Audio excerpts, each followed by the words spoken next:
The awakening of fire. At some lost point in time, when human memory was still a whisper among leaves, bones, and wind, there walked upon the earth beings who resembled man, but were not entirely human. They had spent millions of years crossing hostile landscapes, surviving with animal cunning, searching for food, avoiding being devoured. But something was still missing. They were neither the strongest nor the fastest. They had no claws, no fangs, no thick skin. The only thing that sustained them was their mind, a curiosity that never faded, a need to understand the environment as if their life depended on it. Because in fact it did. In those distant days, fire was not an ally but a monster.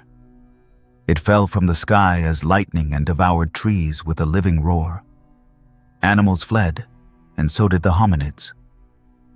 And yet, at some point, one of them did not flee. He approached, perhaps driven by hunger, perhaps by warmth, or maybe by that spark that set him apart from the rest, the desire to understand. Thus began a relationship that would forever change the destiny of the species. It was not a sudden discovery, nor an epiphany in the style of great inventors. It was rather a long, uncertain process of observation and trial. Some groups of Homo erectus managed to preserve burning embers after a storm, feeding them with dry branches, protecting them from the wind. And little by little, very little by little, they understood that fire could be sustained, almost tamed. It took centuries to learn to generate it themselves, probably by rubbing wood or striking stones, and even more to understand all that fire could offer. But when they finally did, when they managed to summon the flame with their own hands, something irreversible happened. Fire was more than heat, more than light. Fire transformed. It was the first truly human power. With it, raw food became soft, easier to chew and digest. The human body no longer needed to spend hours processing tough roots or raw meat, which allowed the digestive system to shrink and the brain to expand. Literally, fire nourished the mind, but also the soul. Because around the campfire, for the first time, the group stopped wandering at dusk. They paused. They sat in a circle, shared warmth, and perhaps began to share stories. Something deeper than survival was born there. Community was born. In the warmth of the flames, fears shrank, bonds were woven tightly, and guttural sounds began to arrange themselves into language. We do not know exactly when speech as we know it emerged, but everything suggests that fire was its incubator. There is no scene that represents it better. A group of primitive humans, sitting in silence before the fire, watching shadows dance on the stone, and someone making a sound, pointing, repeating, creating words. Thus, little by little, the human story began to be told. The importance of fire was not only biological or social, it was symbolic. It marked a before and after. It was the dividing line between being part of the world and beginning to modify it. Around the fire gathered our people, those of the group, those who shared the flame. Beyond it lay the darkness, the wild, the other. There, the first notions of belonging were born, of collective identity, of culture. The tribe was not just a group of individuals. It was a unit defined by a common flame. Over time, humans began to carry fire with them. They took it on their migration out of Africa, protected it in caves, used it to modify the landscape, to burn forests, to hunt more effectively, to shape tools. But they also transformed their way of thinking. They understood that fire could create and destroy, that it gave life, but could take it away. It became an object of worship, a symbol of power, a deity. In caves of Western Europe, like those in Chauvet or Altamira, The first cave paintings are deeply connected to fire. Not only because many were painted by torchlight, but because the light from those flames made the bison and deer painted on the walls seem to move. For those humans, fire was almost magical. It allowed them to create life on stone, to give motion to the motionless, to bring the past into the present. That is where metaphor is born. Fire as a link between the visible and the invisible, between flesh and spirit, between the present and the eternal. And if fire was so powerful, the one who mastered it held power. In many myths from ancient cultures, from the Greeks to the indigenous peoples of the Americas, fire appears as a gift from the gods, stolen by a hero or a wise spirit to deliver it to humanity. Prometheus in Greece, Raven among the Inuit, or the twin gods in Mesoamerica. In all cases, fire represents the breaking of a natural order, the beginning of a conscious, rebellious humanity capable of shaping its own destiny. This moment in history, although predating any formal civilization, already contains the fundamental ingredients of what would come later: social organization, transmission of knowledge, relationship with the environment, construction of meaning. Fire was the first spiritual tool, before written language, before gods with proper names. A species that learns to summon fire is a species on the verge of creating culture. Over the course of millennia, different human groups would follow different paths. Some would settle in fertile lands, others would continue hunting, others would cross entire glaciers to reach new territories. But all of them, without exception, would carry fire with them. Not only physical fire, lit with stones and wood, but the other fire, the one that burns in thought, in memory, in imagination. What is fascinating is that even today, we still gather around our own campfires. We do it when we gather around a table, when we light a candle, when we sit in front of a screen. We still seek warmth, light, and company. Fire changed our insides, our way of seeing the world. And more than that, it ignited something within us that has never gone out. The need to understand, to tell stories, to build meaning. This chapter of history has no proper names or dates carved in stone.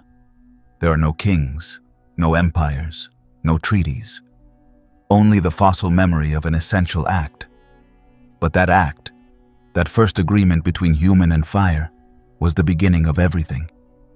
From there stemmed cities, laws, temples, wars, and ideas.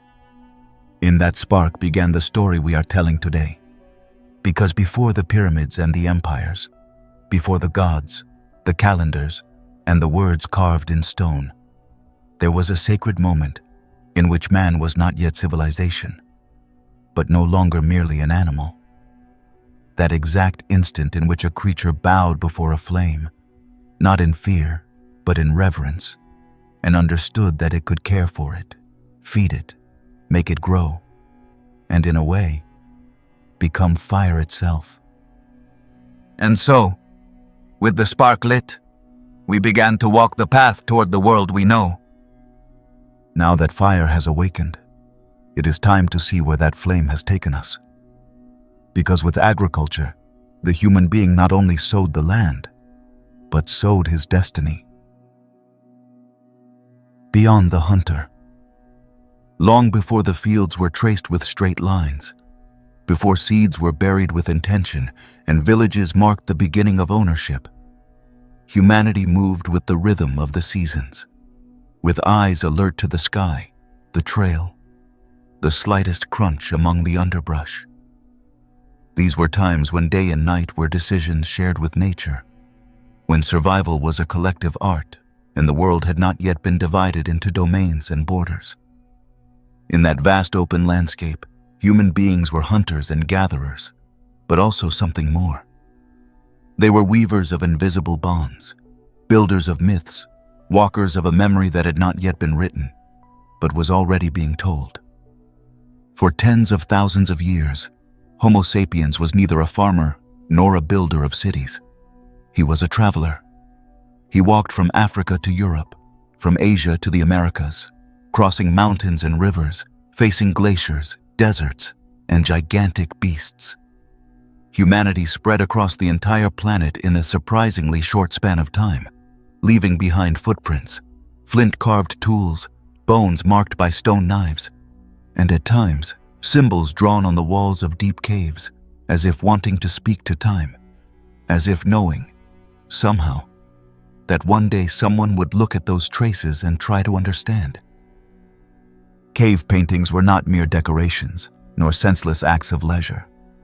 In places like the Chauvet Cave in France or Altamira in the Iberian Peninsula, prehistoric artists depicted bison, deer, horses, mammoths, with a precision and sense of movement that defy all logic for a humanity without academies or sophisticated tools.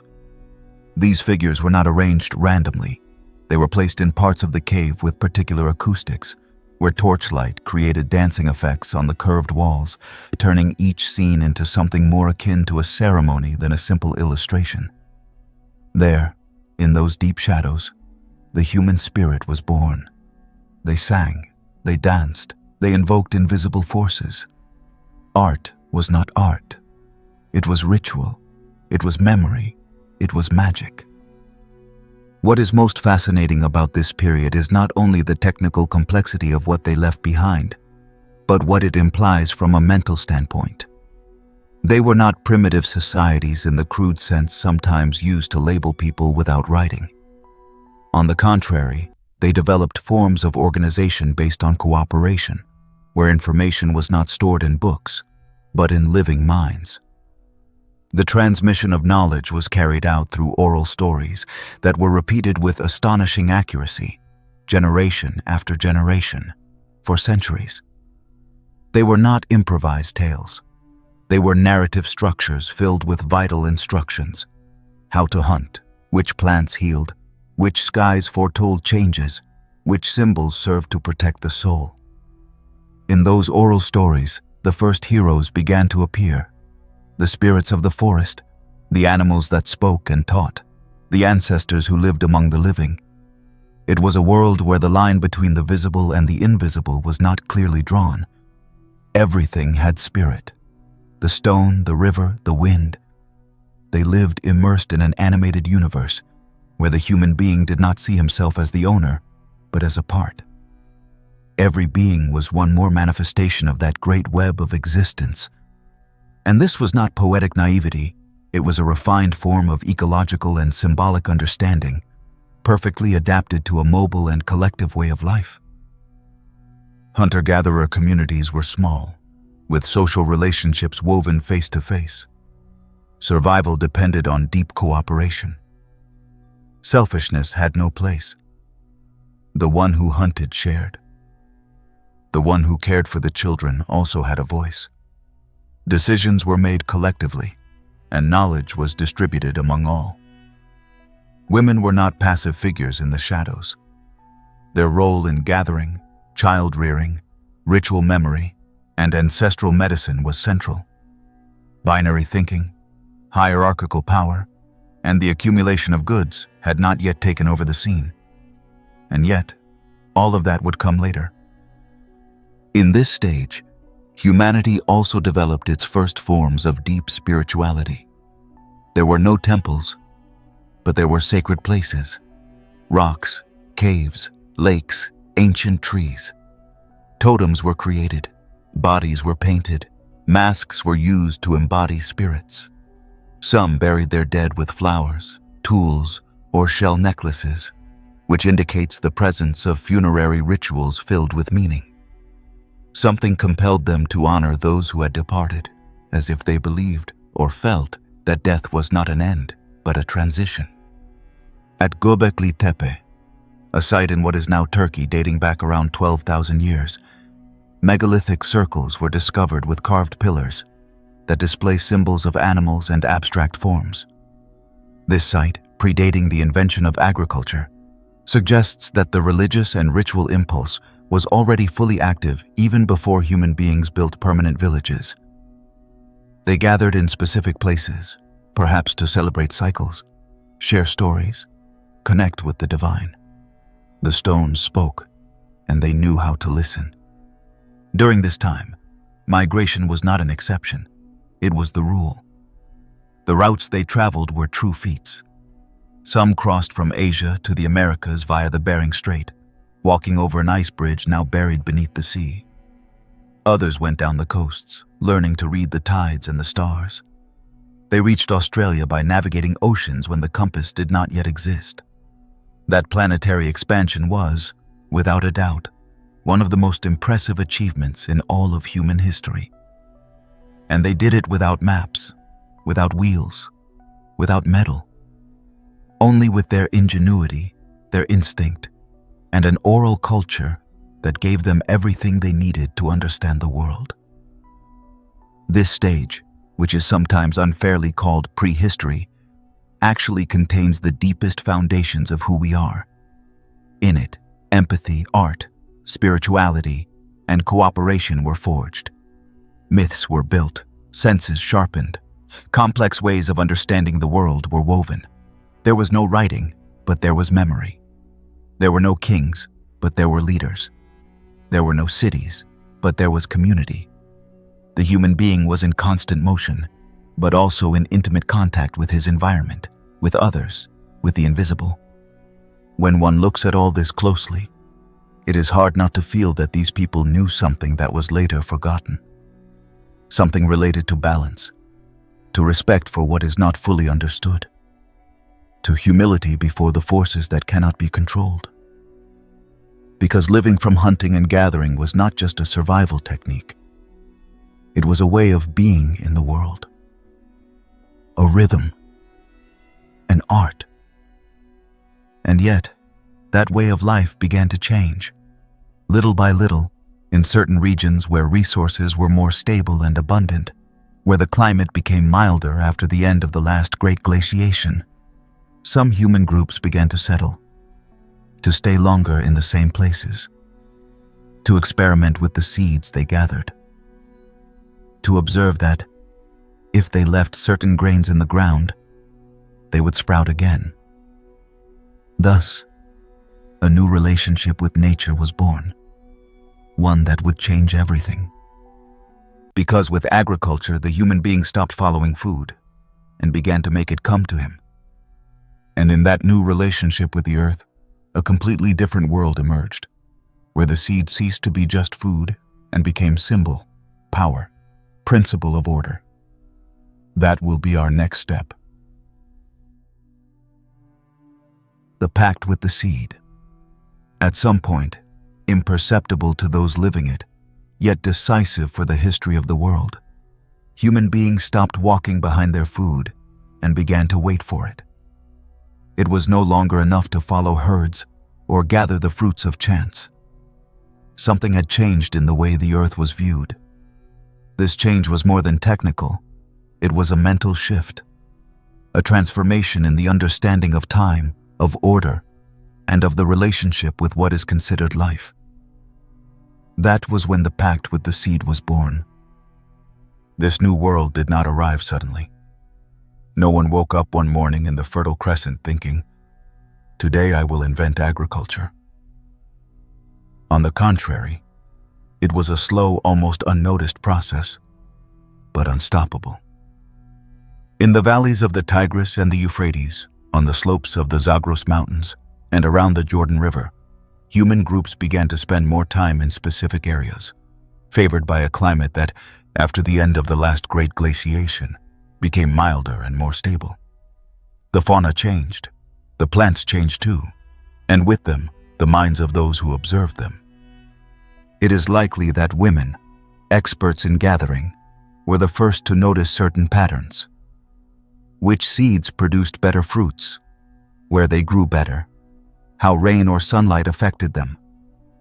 These were not yet organized fields or neatly traced furrows, but there was an emerging awareness that it was possible to intervene, to influence, to provoke birth.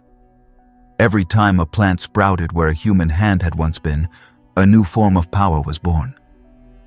A power that was not exercised over the present, but over the future. Because to plant is to make a promise.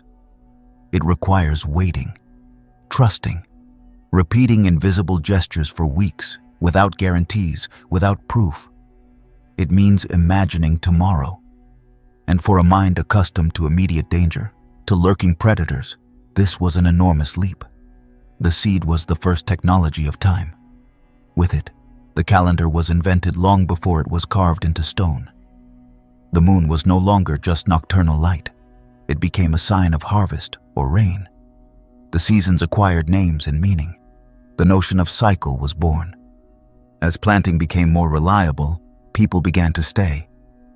From the cave, they moved to the hut.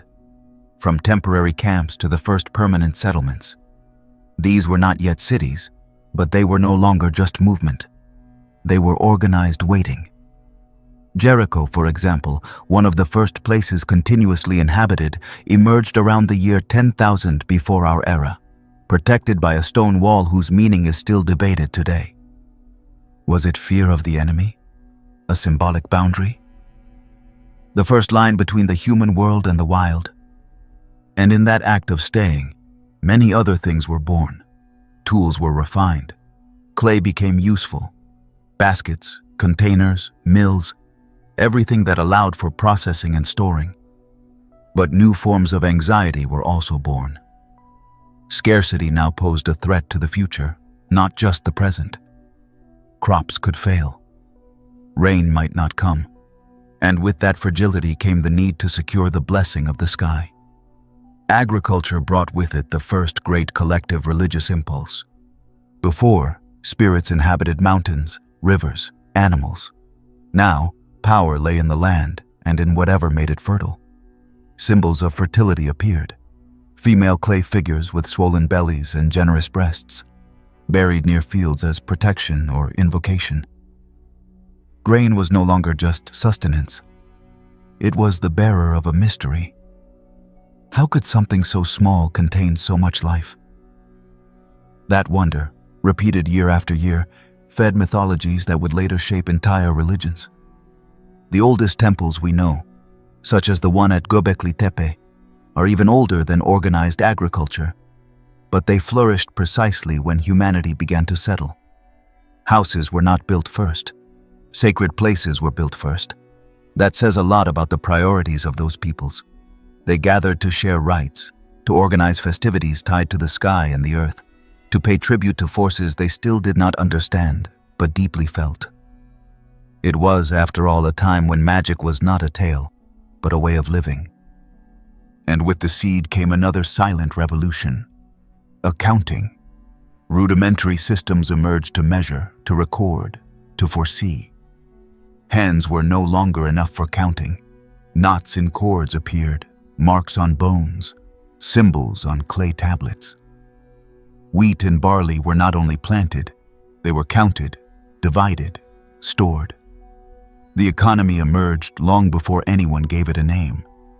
And where there is accumulation, there arises the need to protect, to manage, to govern. Agriculture not only transformed the relationship with the land, but also with others. The family was no longer a mobile and adaptable group, but a stable cell with more rigid roles. Property began to take shape. What was once shared, water, food, space, began to be marked as mine. And with that idea, conflict was born over what once flowed freely. The first social tensions likely did not arise from war, but from boundaries. This field is mine. This harvest is mine. That well belongs to me.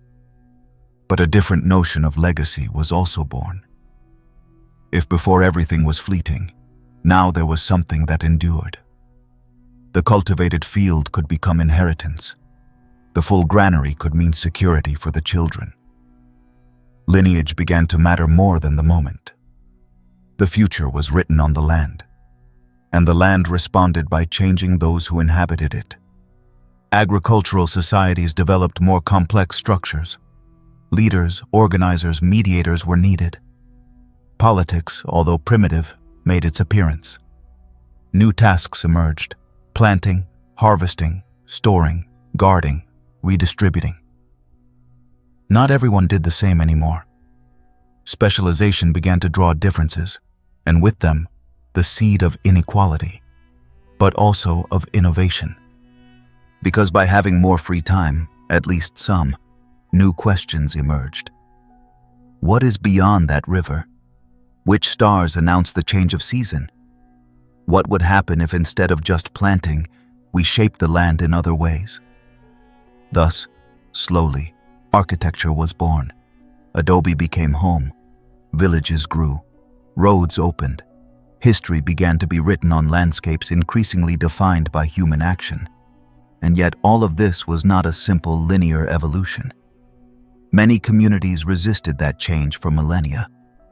Hunting, gathering, and nomadism continued to coexist with agriculture, sometimes in conflict, sometimes in symbiosis. In places like New Guinea, the Amazon, or sub-Saharan Africa, some cultures maintained a more fluid relationship with their environment, without fully domesticating it. The history of the world is not a uniform march, but a dance between different ways of understanding life. But the pact with the seed was definitive. And it was just that, a pact. Because by domesticating plants, human beings also allowed themselves to be domesticated. The body changed, the diet lost diversity, diseases spread more easily, physical effort became concentrated in intense periods, and the back began to hunch from the plow. The price of progress was high, but the path was already taken. With agriculture came storage, with storage came protection, and with protection, war was born. Villages were fortified, groups watched each other.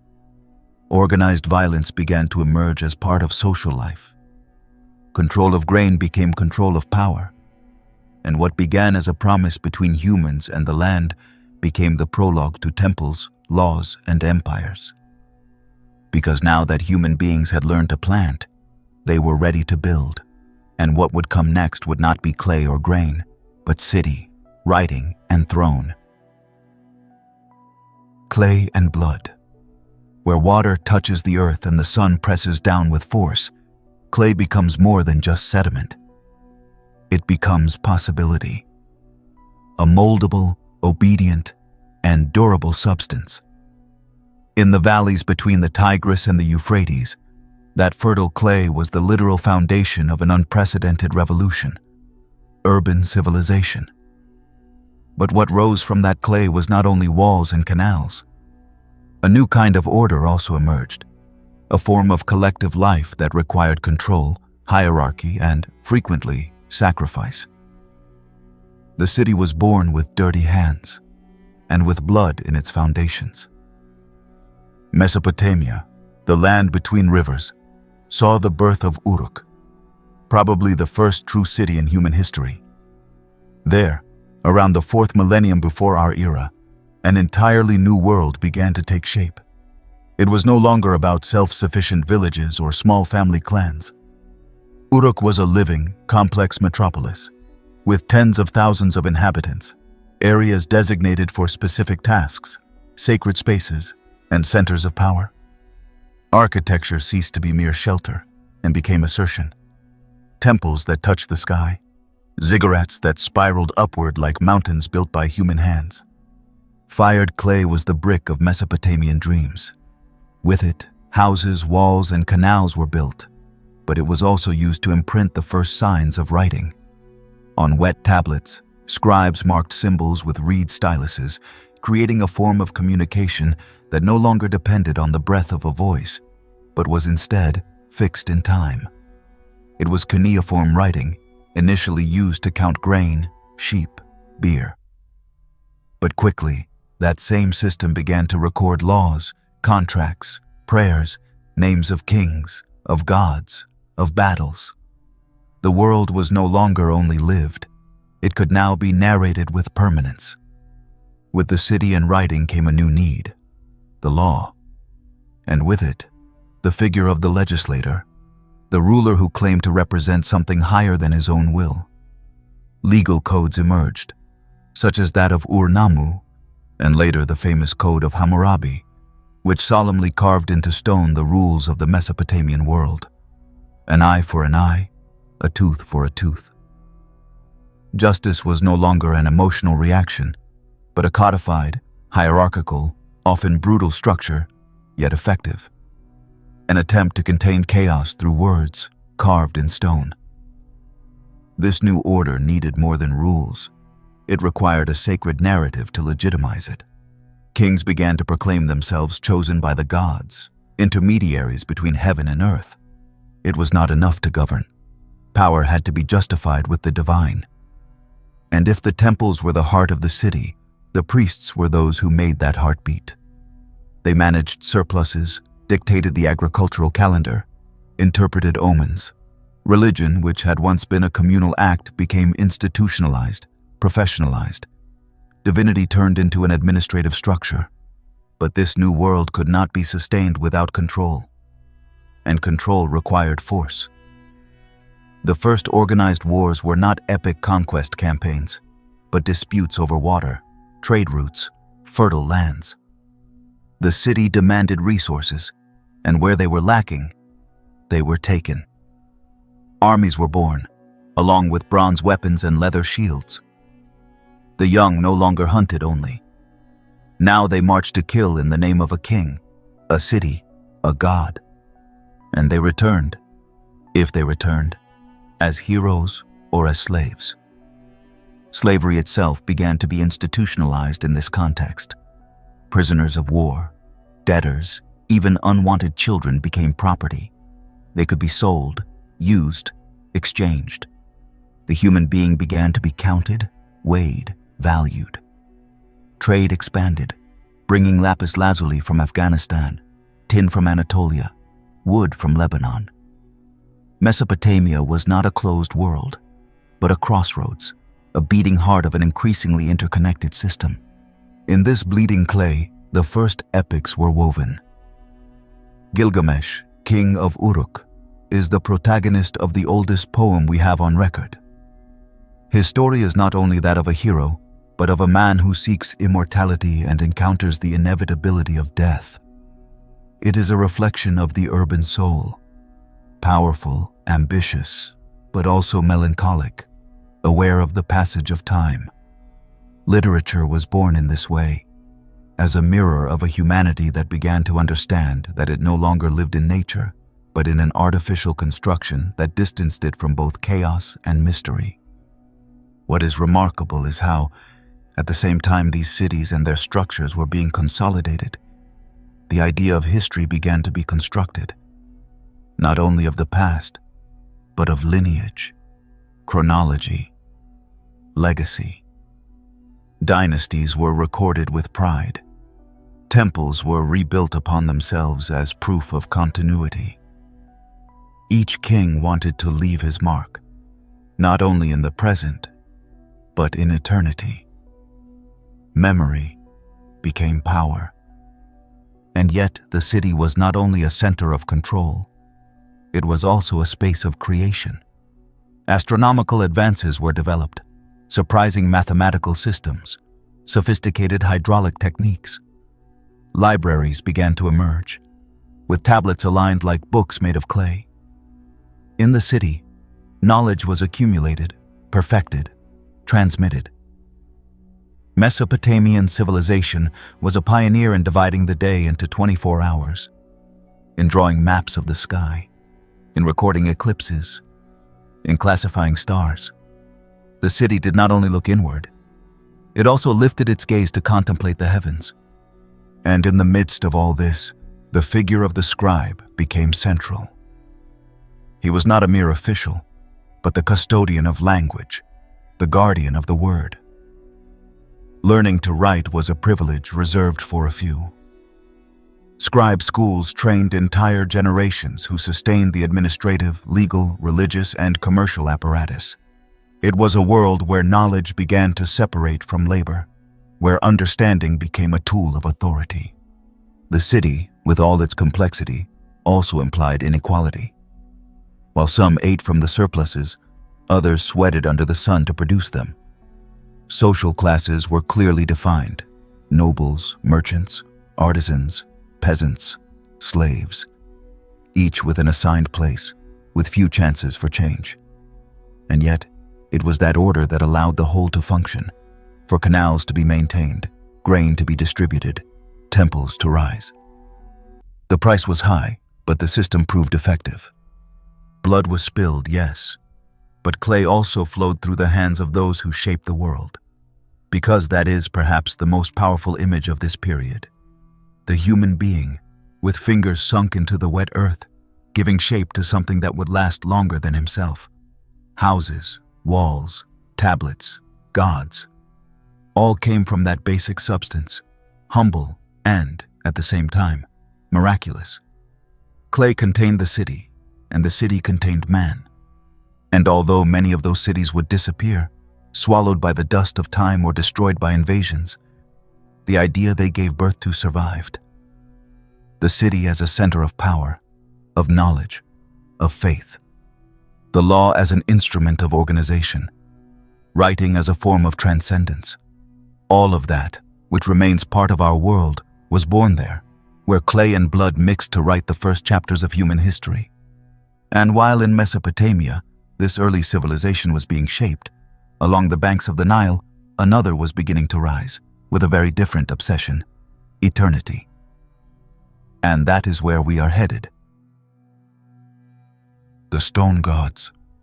When the river decides, civilization obeys. The Nile, that blue thread crossing the arid skin of North Africa, was not merely a watercourse. It was the calendar, the food source, the highway, and the spiritual mirror of one of the longest-lasting and most mysterious cultures in human history. On its banks, generation after generation, a world was built whose foundation was order, whose obsession was permanence, and whose architecture was a pact with eternity. Egypt was not born to last for centuries. It was born never to die. Each year, with a precision that still astonishes, the Nile would flood, fertilize the fields, retreat, and leave behind a black carpet of fertile silt. That natural regularity was not seen as a simple agricultural advantage, but as a divine sign. The cosmos, in the Egyptian view, worked like the Nile, cyclical, predictable, harmonious. This cosmic order became the core of everything Egypt would be. They called it Maat, a word not easily translated, but meaning truth, justice, balance. Maat was the law that governed the planets, the seasons, and human hearts. The fact that the world had a readable rhythm meant that it had a design, and that design had to be preserved at all costs. That is why the Egyptians did not build for the present. Their temples, their tombs, their hieroglyphs, and their pyramids were designed for the future. Everything had to endure. What was written had to withstand millennia. What was built had to defy erosion, looting, and oblivion. It was a civilization of stone, and each block placed was a statement against the fragility of life. Mud was useful for the everyday. Stone was for the sacred. The pyramids are the clearest manifestation of that desire for immortality. From afar, they seem like imposing geometric structures. But if one approaches, if one stops to observe, it becomes clear that they are much more. Each one of their stones weighs several tons and was placed with almost impossible precision. For entire generations, thousands of workers participated in their construction, organized in teams, fed by the state, motivated by something beyond wages or duty. Building a pyramid was a way to collaborate in the pharaoh's eternity, and by extension, in the stability of the world. Because the pharaoh was not simply a king. He was the axis that united the sky with the earth, a god incarnate, a guardian of universal order. His death was not an end, but a transition. His tomb was not a refuge, but a sacred machine designed to guarantee his resurrection and his ascent into the world of the gods. Each pyramid was a portal, each secret chamber a map to the other world, each inscription a petrified prayer. And they were not the only ones. Around the pharaoh lived a court of architects, priests, scribes and magicians who formed a specialized class dedicated to maintaining the delicate balance between this world and the next. The rituals were long, detailed, and full of symbolism. Magical formulas were recited with exact cadence. Mummification was a meticulous art, not out of morbidity or tradition, but because it was believed that the soul needed to recognize the body in order to be reborn. If the body decomposed, the soul was lost.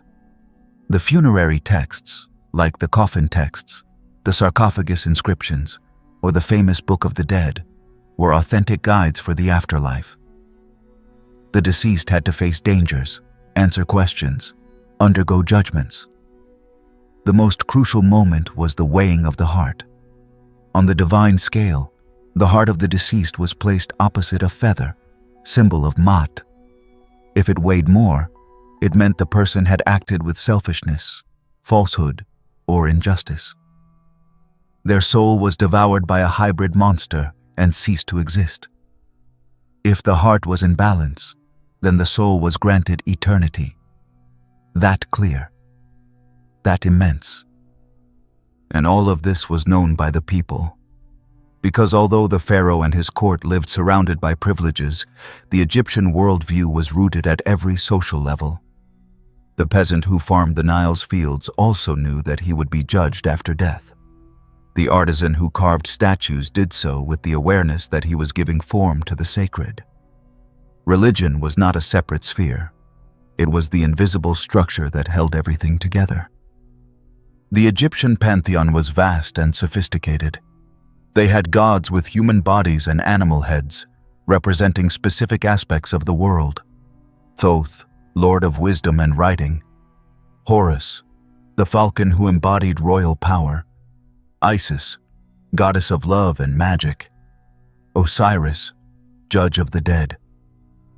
They were not distant, unreachable deities, but constant presences, invoked daily, in every decision, in every offering.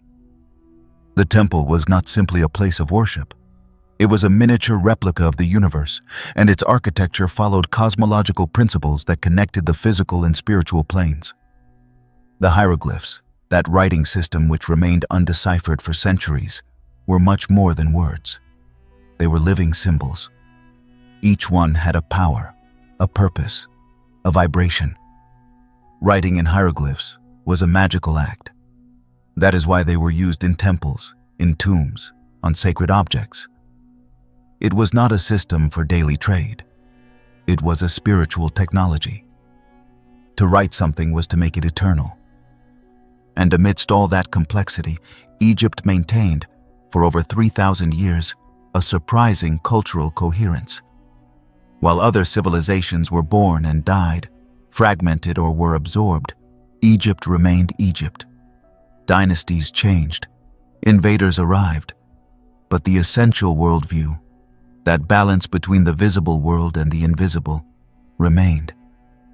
It is as if the entire civilization had been designed to resist oblivion. However, time shows no mercy.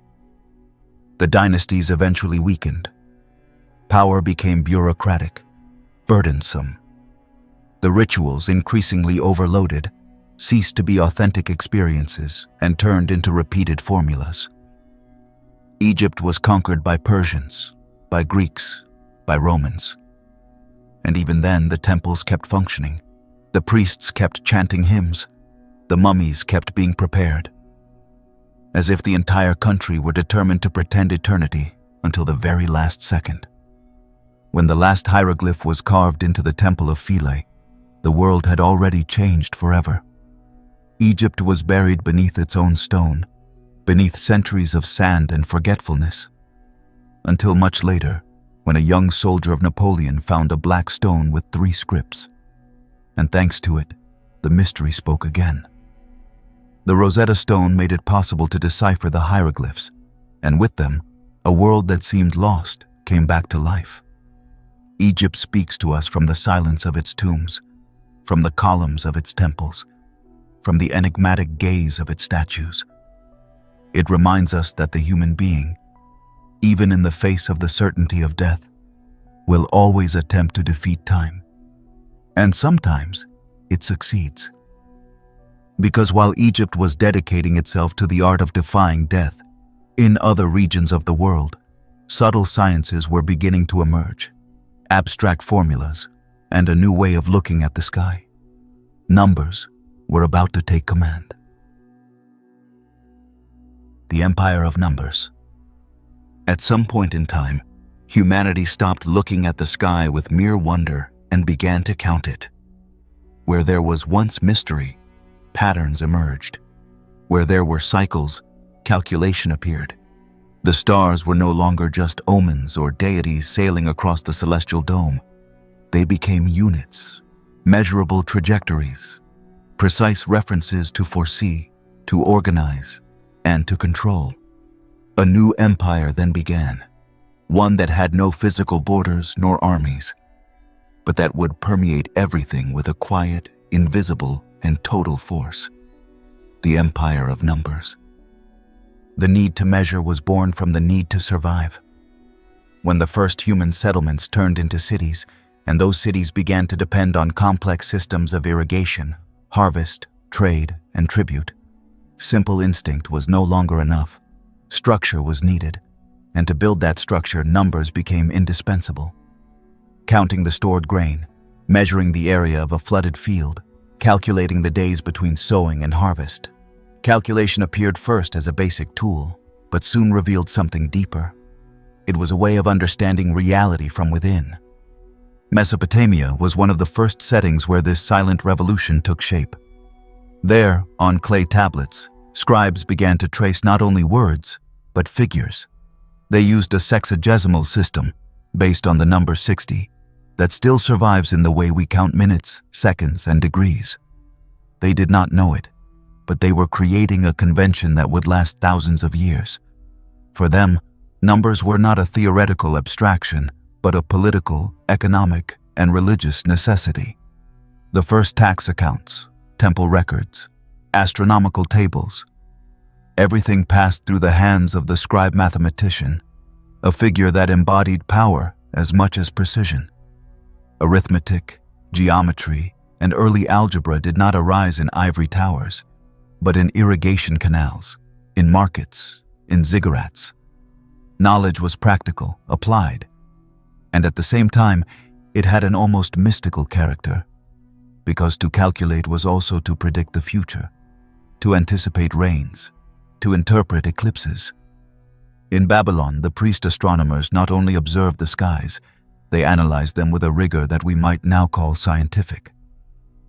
They developed methods to predict the rising of Venus, recorded lunar movements for generations, and drew celestial maps that defied their era.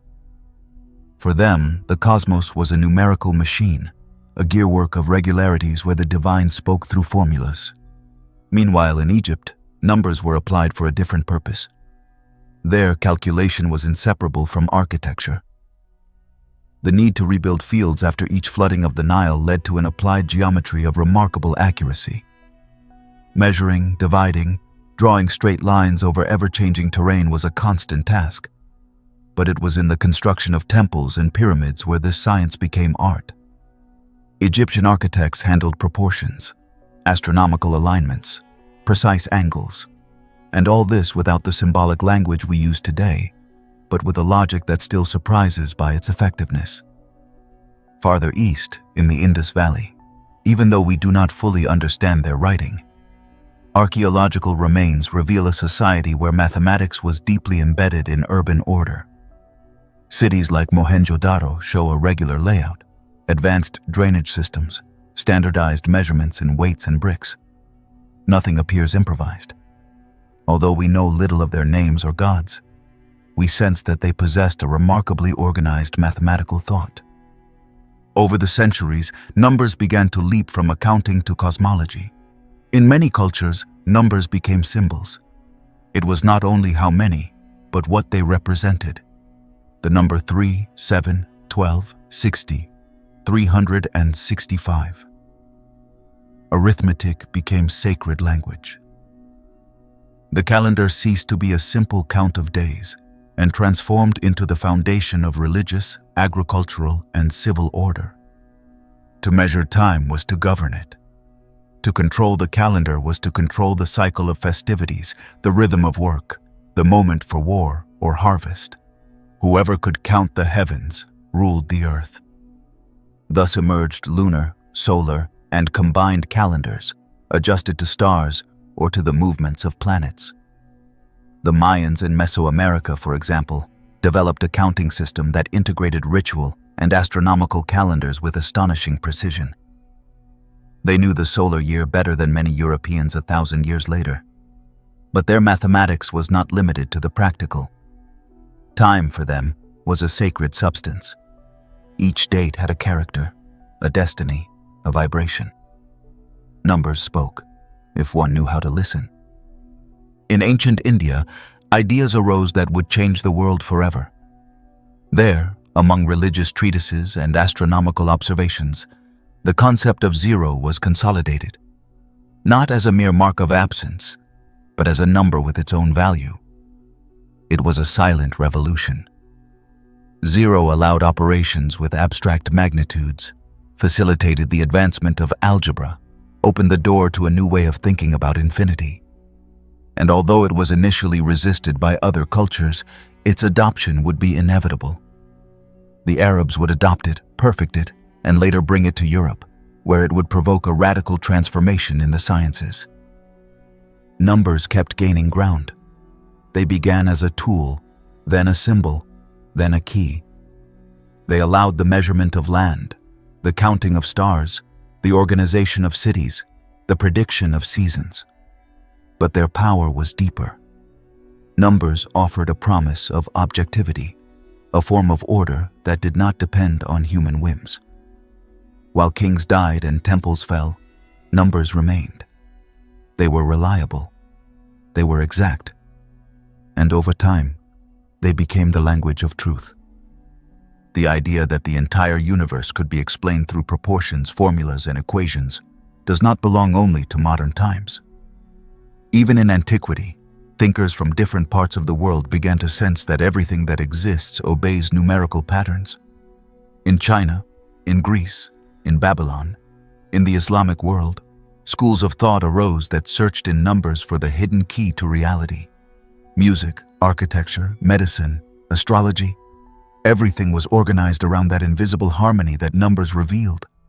And behind numbers lies a powerful tension. On one hand, they give us control. We can measure, compare, calculate. On the other hand, they confront us with the ungraspable, the infinite, the irrational, the incomplete. Because numbers also open doors to abysses. Every arithmetic advance brings new questions, new frontiers. We count to understand, but the more we count, the more we understand that there are things that cannot be fully counted. In that balance moves the history of humanity. Numbers are one of the invisible pillars that sustain our civilizations, our technologies, our economic systems. And yet most people walk over them without noticing. Like someone walking over a musical score without knowing it is music. What began with the need to know how many sacks of barley were in the temple ended up becoming the foundation of modern mathematics, physics, design, computing, and artificial intelligence. The empire of numbers has never fallen, and it probably never will. It is embedded in our ways of thinking, in our machines, in our ideas of time and space. But while numbers calculated and organized, in other regions of the planet, civilizations began to form that, although wrapped in silence and mystery, also left indelible traces. Because not every story is measured in figures. Some must be read in stone, in clay, or in the enigma of a language we still do not know how to decipher. The Crucible of the Indus. There are places that, for some reason difficult to explain, remain surrounded by a deeper silence than others. Sites that history seems to have covered with a thicker mist, as if unwilling to reveal all their secrets right away. One of those places was the Indus Valley, cradle of one of the most enigmatic civilizations of the ancient world. In its carefully laid out cities, among baked bricks and clean streets, lived a society that achieved an extraordinary degree of organization and sophistication, without leaving behind kings, battles, or epic tales to explain its glory. There are no speeches carved in stone, no sculptures of triumphant emperors. What remains is structure, order, and mystery. This civilization flourished along the banks of the Indus River in what is now Pakistan and northwestern India around the year 2500 before our era. For nearly a millennium, hundreds of urban settlements, some as large as any capital of their time, formed a cultural network that amazes as much for what it accomplished as for what we still do not understand. Cities like Mohenjo-daro and Harappa were not human improvisations clinging to survival. They were planned constructions with an urban logic so advanced, it is hard to believe they belonged to the same era as other cultures still immersed in tribal warfare. Their streets intersected at right angles. Their houses were built with uniform bricks. They had drainage systems that carried wastewater outside the city through underground channels. The homes had individual baths and wells. At a time when many cities around the world were dense accumulations of chaotic housing, the Indus Valley seemed to have a very clear understanding of public space, how hygiene should be regulated, and how shared life ought to be organized. Even more puzzling is that no monumental temples or royal palaces have been found in the excavated areas. There are no gigantic statues, no reliefs showing scenes of conquest, no sumptuous tombs that reveal extreme hierarchy. On the contrary, what we find is uniformity in the bricks, standardization in weights and measures, an absence of excessive ostentation. Everything suggests a deeply egalitarian society, or at least one without a ruling class that needed to proclaim itself through grandiose symbols. Authority, if it existed, did not manifest with pomp, but with discretion. And here is where the mystery thickens even further: the Indus script. We have found hundreds of inscriptions carved on steatite seals, many with human figures, animals, or abstract symbols, accompanied by small sets of graphic signs. These signs might be a form of writing, a proto-writing system, or even something entirely different. No one has managed to decipher them with certainty. There are no translations, no known linguistic equivalents.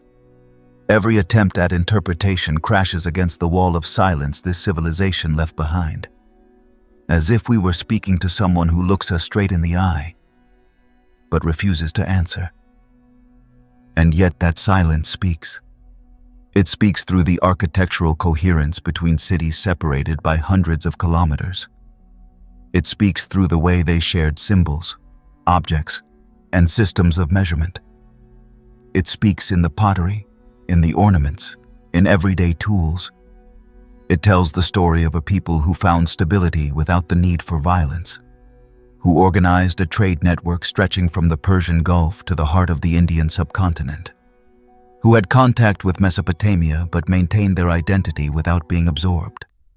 The objects that have endured, seals, animal figurines, tools, ornaments, show a remarkable aesthetic sensitivity. The famous figure of the priest king, with his decorated robe and introspective gaze, is not the representation of a warrior, nor of a terrible god, but of someone composed, serene, perhaps wise. And the statue of the dancer, with her proud and defiant posture, seems to capture a moment of vitality that transcends time. Both figures, so different, speak to us of a culture capable of representing humanity from its most intimate expression, not through the imposition of power. The cities of the Indus also show evidence of social planning.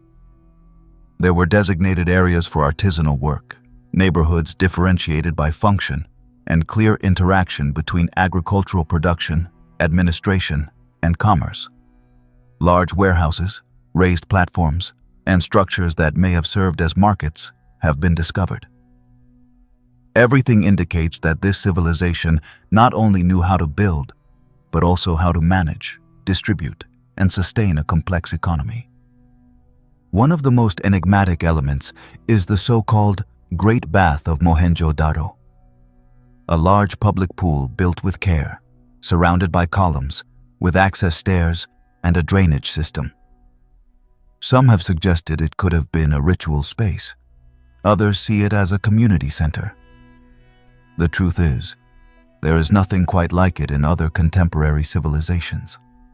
Although the religion of the Indus remains a mystery, the evidence suggests a spirituality more connected to the cycle of life, to nature, to abstract forces that are hard to define. Some female figures and phallic symbols suggest a cult related to fertility, but without monumental temples, it is impossible to know for sure how they understood the soul, the body, or death. Perhaps the most surprising part is how this civilization disappeared. It did not vanish through an evident war, nor through a documented conquest. Its decline was gradual, subtle, almost silent. Changes in climate patterns, a possible shift in the course of the Indus River, the exhaustion of resources, or perhaps an internal crisis we will never fully reconstruct. What is certain is that its cities faded away. The bricks crumbled. The silence grew, and dust covered what was once one of the most advanced civilizations of its time. And yet, something remained. Because although the civilization of the Indus disappeared, its legacy lived on in the later cultures of the Indian subcontinent. Some of its symbols reappear later in Vedic traditions. Its sensitivity to order, to ritual, to the collective, still resonates in the deep roots of India. Even though the language has been lost, even though its script remains a mystery, its presence survives as an ancestral echo in the memory of the region. The Indus Valley is a reminder that history is not always told with fanfare, that power can be silent, that order does not have to rise over corpses, and that some of the most impressive civilizations in human history were not those that shouted the loudest, but those that knew how to live without destroying themselves. While the signs of the Indus dissolve into stone and time, on the other side of the Asian continent, another culture was beginning to look toward the sky, not to conquer, but to harmonize. Because where the Indus left silence, China began to write its history with strokes of bronze and spirit. The word made world. There, where rivers carve their way between mountains and mists, where the fog becomes the horizon, and the horizon seems to whisper ancient teachings, one of the most enduring, complex, and deeply rooted civilizations in time began to take shape. China. It was not born with an explosion of power, or with the grandiosity of lightning-fast empires, but with the subtlety of currents that slowly carve stone. It was a civilization that not only built walls and palaces, but traced a unique way of thinking about the world, of understanding the sky, the body, writing, and power. And all of it began, as it often does, with a voice that became a stroke. Before the emperors, before the mandarins and the golden dynasties, there was a time of myths, of civilizing heroes, of foundational figures whose existence is uncertain but who shaped cultural memory.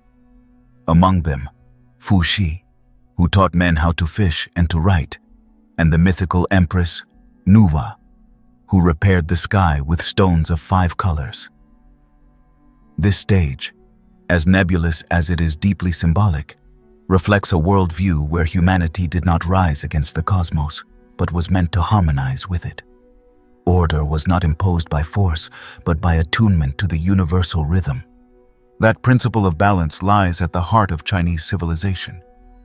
It manifests in the idea of yin and yang, complementary forces that do not battle each other, but intertwine to sustain the movement of the universe. Everything in China seems to be thought from that logic: medicine, architecture, politics, even war. It is not about dominating the environment, but about flowing with it, listening to its pulse, acting at the right moment, with the precise measure. The Shang dynasty, considered by many to be the first historically confirmed, flourished around the 2nd millennium before our era. Its center of power was in the north of the country, and from there they consolidated a system that already included complex hierarchies, a warrior aristocracy, a powerful clergy, and an economy based on millet and rice agriculture. But its true legacy, the one that would change the course of Chinese history, is writing. A form of writing born of bone and fire. The so-called oracle bones are fragments of ox shoulder blades or turtle shells that were used by diviners to consult destiny. Fire was applied to them, and the cracks that formed were read as divine signs. Next to these cracks, characters were carved that described the question or the interpretation. These signs, some of which can still be recognized in modern characters, were not mere drawings. They were formulas, ritual words that turned uncertainty into language. The world, quite literally, began to be written. Unlike other writing systems, ancient Chinese was not based on a direct phonetic relationship, but on the representation of ideas, objects, and actions. Each character was a miniature of thought, and that way of thinking became anchored not only in paper, but in the mental structure of the culture itself. Because learning to write was not just learning to communicate, it was adopting a worldview, a way of reasoning and organizing reality. The scribe was not a mere functionary, he was a translator of the real. With writing came records, codified rituals, a more precise organization of power. The Shang kings ruled with the conviction that their mandate came from the heavens, but not as an absolute right, rather as a conditional concession. If the king governed with justice and respect for cosmic rhythms, he maintained harmony. If he abused his power or ignored the signs of heaven, droughts, eclipses, rebellions, he lost that mandate. This idea, later known as the Mandate of Heaven, would become one of the most influential political concepts in all of Chinese history. It legitimized power, but also justified its overthrow. It established that order must be just, or it did not deserve to endure. As the Shang dynasty gave way to the Zhou, these ideas deepened. The nobility organized itself into a feudal system, rituals became more elaborate, and philosophical thought began to germinate in the form of proverbs, aphorisms, and songs. Through the classic of changes, the Book of Odes, and the classic of rites, the literary tradition began to consolidate a cultural identity based on moderation, memory, connection with ancestors, and the importance of duty. China was, from the beginning, a civilization that understood time as something cyclical, that valued continuity over rupture, reform over revolution. This perspective distinguished it from other emerging empires that based their power on conquest and violent expansion. In the Chinese world, the ideal authority was one that governed without the need to impose, that inspired through virtue, that maintained the balance between heaven, earth, and the people. The ritual bronzes of the Shang and Zhou periods are a fascinating display of that spirit. More than simple utensils, they were objects charged with intention, used in sacrifices, ceremonies, and ancestral celebrations. Each was inscribed with texts commemorating events, exalting virtues, or requesting divine protection. They were so highly valued that they were passed down from generation to generation, as if the metal preserved the spirit of those who had touched it. Writing, rituals, hierarchical structure, and cosmology formed an indivisible web. Each element reinforced the others, and in that web, the individual had relative value. What mattered was the continuity of the clan, the stability of the lineage, the harmony of the whole. This collective logic would help explain in part the longevity of China as a cultural entity. It did not depend on a charismatic leader or an invincible army, but on a network of deeply rooted ideas and practices. Even war, when it occurred, was conceived as a last resort and had to follow certain rules. The strategic treatises that would appear centuries later, such as those attributed to Sun Tzu, did not celebrate gratuitous violence, but intelligence, the ability to win without destroying. The sage in classical Chinese thought was not the strongest or the most feared. but the one who best understood the moment, who could interpret the signs of the environment and act with precision. And so China began to trace itself not only as a material civilization, but as a moral structure. Its legacy was not in imposition, but in persistence. It did not need to shout its power. It demonstrated it through every dynasty that rose, fell, and rose again under the same principles. Heaven, earth, and humanity formed a sacred triangle, and as long as that triangle remained in balance, history could continue its course. And while the bronzes echoed with the resonance of ancient rituals, in another corner of the planet, equally ancestral cultures began to raise temples, to draw upon stone, to look to the sun as father and measure. America, still far from the Eurasian world, was beginning to write its own story. The builders of the sun. There are lands where time bends, where mountains are not merely geography, but spirit, and where the sky has been measured for generations with the same precision that other peoples used to build empires. America, a vast continent of jungles, highlands, and deserts, was the stage for civilizations that arose without any contact with Egypt, Mesopotamia, China, or India. Yet in their own isolation, they developed complex forms of thought, architecture, spirituality, and astronomy. Their temples looked up to the sky, their cities aligned with the rhythm of the stars, and their gods bore names that still echo today with ancestral power in the memory of the native peoples. Here, the relationship with the world was not built on the idea of domination, but on integration. The first peoples of the Americas did not seek to impose themselves upon nature. They lived in dialogue with it, read it like an open book, turned it into a calendar, a myth, a sacred home. They did not need to import knowledge or replicate foreign models. They discovered for themselves the mysteries of the heavens, the logic of maze, the architecture that speaks with the landscape, and the number as a tool of the soul.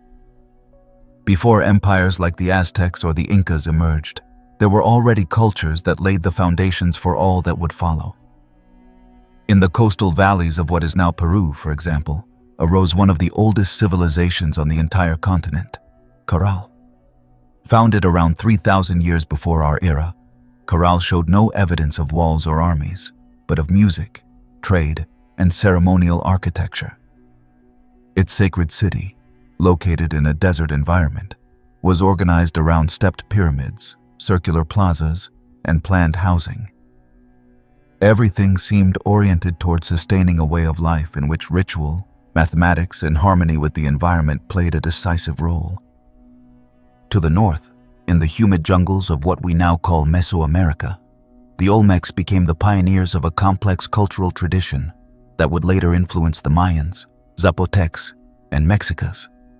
The Olmecs carved colossal stone heads that remain a mystery both for their size and their expression. Each face seems to guard a story we have yet to fully decipher, as if they were keepers of a language encrypted in their gaze.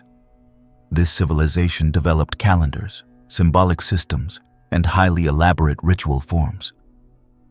The jaguar, a central figure in their worldview, was not merely a sacred animal, but a bridge between the human world and the supernatural.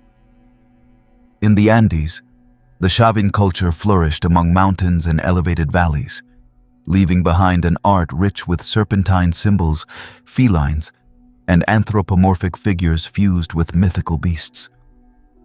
The temple of Chavin de Huántar, with its network of tunnels, water channels, and underground galleries, was more than a place of worship. It was a space designed to alter perception, to provoke visions induced by sound, water, and shadow. Here, power was not asserted through brute force, but through the control of the invisible. Whoever mastered the myth, mastered the collective mind. But perhaps where this spiritual impulse reached its most refined form was in the art of measuring time. The ancient Mesoamericans were not content merely to observe the sky. They turned it into a precise tool for structuring human life. The Mayans, for example, constructed calendars that combined solar, ritual, and cosmic cycles in astonishing synchrony. Their famous long-count calendar could project dates thousands of years into the past or the future, as if history were a river without beginning or end, only curves in a greater sequence. Each day had its own identity, its energy, its name, and its destiny. Time was a living entity, a breathing force. In this universe, the sun was not simply a star, but a being that was born and died each day, that had to be fed with blood, song, and dance so it could continue its path. Sacrifice was not understood as gratuitous cruelty, but as cosmic reciprocity. The earth gives, but it also demands. Harvests, rain, birth, and death were part of a cycle in which the human being was not the center, but a part. The gods were often dual beings, with both human and animal traits, with ambiguous intentions, with stories full of contradiction. They were feared and honored, sung to and appeased. Architecture reflected that vision. Cities were not raised arbitrarily. They were replicas of the cosmos, three-dimensional maps of the sacred order. Teotihuacan, for example, was an impressive metropolis not only because of its size or its majestic pyramids, but because of its geometric precision, its urban planning, and its alignment with astronomical phenomena. Every axis, every avenue, every platform had a purpose. The structures were designed to capture the light at exact moments of the year, to project symbolic shadows, to narrate the story of the sky in stone. In the heights of the Andes, the peoples developed agricultural techniques that would astonish any modern engineer. Terraces carved into mountain slopes, hydraulic channels that made use of every drop, food storage systems that withstood the seasons. All of this without the wheel, without metal, without pack animals, as in Eurasia. The relationship with the landscape was one of adaptation and mastery. Nothing was imposed. It was shaped with ancient wisdom. And although each culture had its own language, its own deities, and artistic styles, they shared a common sensibility. The idea that the universe is alive, that the earth is mother, that knowledge must be passed from generation to generation, like a fire that must never go out. This vision did not vanish with the arrival of colonization. Even today, among the indigenous peoples of the Americas, languages, songs, myths, and calendars survive that refuse to die, that continue to remember a time before official time. The American civilizations were as different as they were similar to those of other continents. They had their mathematicians, their astronomers, their architects, and their poets. But their legacy stands out for a particular sensibility, the conviction that to live well is to live in balance, that knowledge is sacred, that the past is not ruin, but root. And with those deep roots, while the peoples of the Americas traced constellations with eyes of obsidian and hands of clay, in the Aegean Sea, new actors were beginning to emerge who would transform myth into reason, ritual into inquiry, and who would mark the beginning of a restless and luminous new age, the birth of Greece. The sword and reason. In the transparent waters of the Aegean Sea, where the islands float like scattered thoughts, and the light falls upon the stone with an almost mystical clarity, a way of thinking was born that would transform history forever.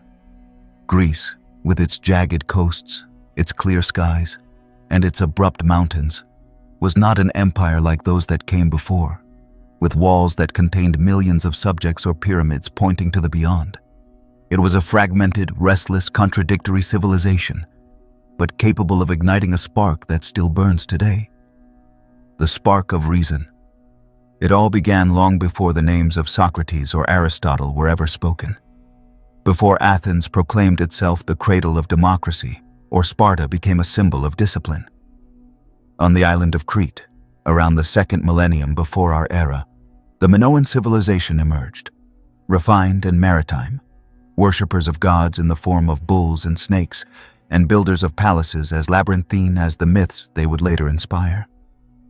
Then, on the mainland, the Mycenaeans took the torch, more warriors than sailors, more rough than subtle, but with a legacy that would live on in the poems of Homer as the echo of a heroic and bloody past.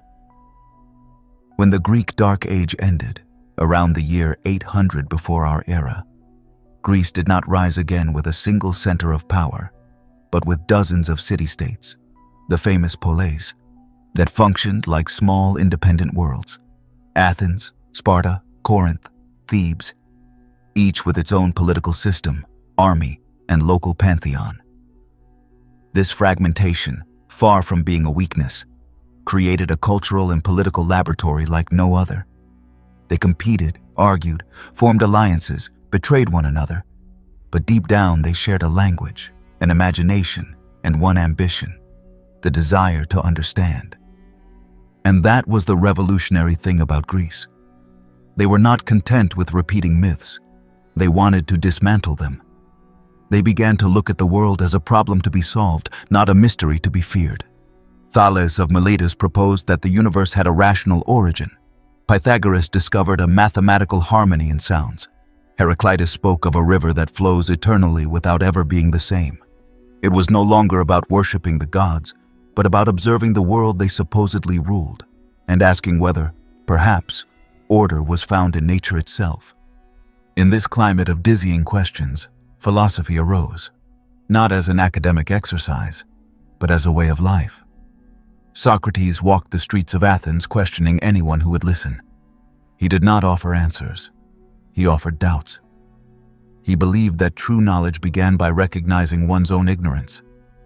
He died for it, condemned for corrupting the youth and defying the gods. His death was a political act, a philosophical one, a tragic one. And he left behind Plato, who organized his thought into dialogues we still read today as if they had been written yesterday. Plato dreamed of a world of pure ideas, a superior reality where truth was not an opinion, but a perfect form that only the trained soul could reach. His disciple Aristotle, more grounded, proposed another path: knowledge as the fruit of experience, logic as a tool to understand the universe, ethics as the pursuit of the golden mean.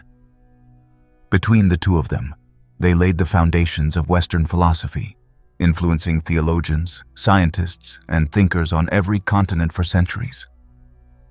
But Greece was not only abstract thought. It was also theater, politics, architecture, sport, war.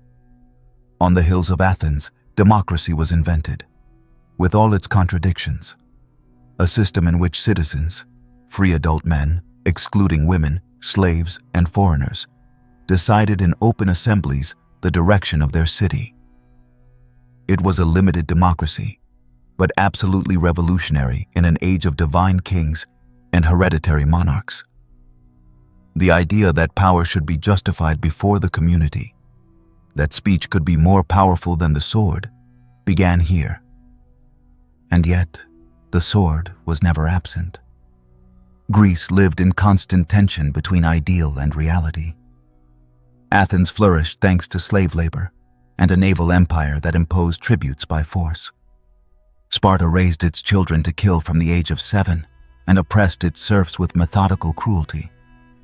Wars were almost constant, against the Persians, among themselves, in the endless struggle between interests and principles. The famous Peloponnesian War between Athens and Sparta destroyed the delicate balance that had enabled the cultural flourishing and gave way to weariness, disillusionment, and the end of the classical era. And then, from Macedonia, appeared a young man who would change the map and history. Alexander, son of Philip, disciple of Aristotle, relentless warrior, and brilliant strategist. In less than a decade, he conquered the vast Persian Empire, reached India, founded cities, and dissolved borders. But what Alexander spread was not only political dominance, it was a way of seeing the world. Wherever he went, he carried with him the Greek language, its literature, its art, its philosophy. Thus was born Hellenism, a fusion of East and West, a crossroads of knowledge, a mixed world where Egyptian temples and Greek theaters coexisted, along with Babylonian texts and philosophical treatises. Libraries became the new temples. The most famous, the Library of Alexandria, gathered thousands of works from all known cultures. Texts were translated, species were classified, maps of the sky and the earth were drawn. It was the beginning of science as the accumulation of systematic knowledge, and also the first attempt to preserve human understanding against the threat of oblivion. Greece, unlike other civilizations, did not leave behind imposing imperial architecture or a lasting bureaucracy. What it left was a way of thinking that refused to die. Its legacy survived the Roman conquest, was recovered in the Islamic Middle Ages, revived in the European Renaissance, and continues to beat today in every question we ask about justice, truth, the soul, or beauty. Its history is one of constant tension between the word and the sword, between the polis and the individual, between reason and myth. And perhaps there lies its strength, in having understood that humanity does not advance with certainties, but with questions, that what is valuable is not being right, but daring to think. And so, while Greek ideas began to take root throughout the Mediterranean, a new power was rising with firm steps and relentless determination, a city that believed itself eternal, and that would turn law into its religion. Rome was ready to become the world. Rome is the world. It all began with a myth, and the Romans clung to it as if it were a founding act carved by the gods. Romulus and Remus, the brothers suckled by a she-wolf, launched the story of a city that never saw itself as just another settlement.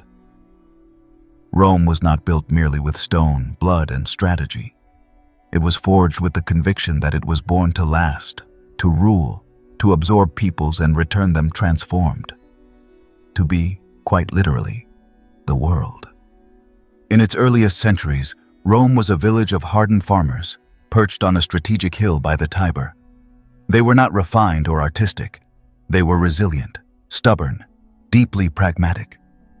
While the Greeks gazed at the sky to philosophize, the Romans looked at the earth to manage it. They quickly understood that power does not lie in the genius of a man, but in the structure that supports him, in the pact that holds a community together. Thus the Republic was born, a system without a king, but not without power. A web of offices, laws, senators, and citizens that organized itself with surprising efficiency for its time. The key to Rome's rise was adaptation. Rome absorbed foreign customs, but reshaped them in its own image. It adopted foreign gods, but renamed them. It imported techniques, laws, and languages without ever losing the core of its identity.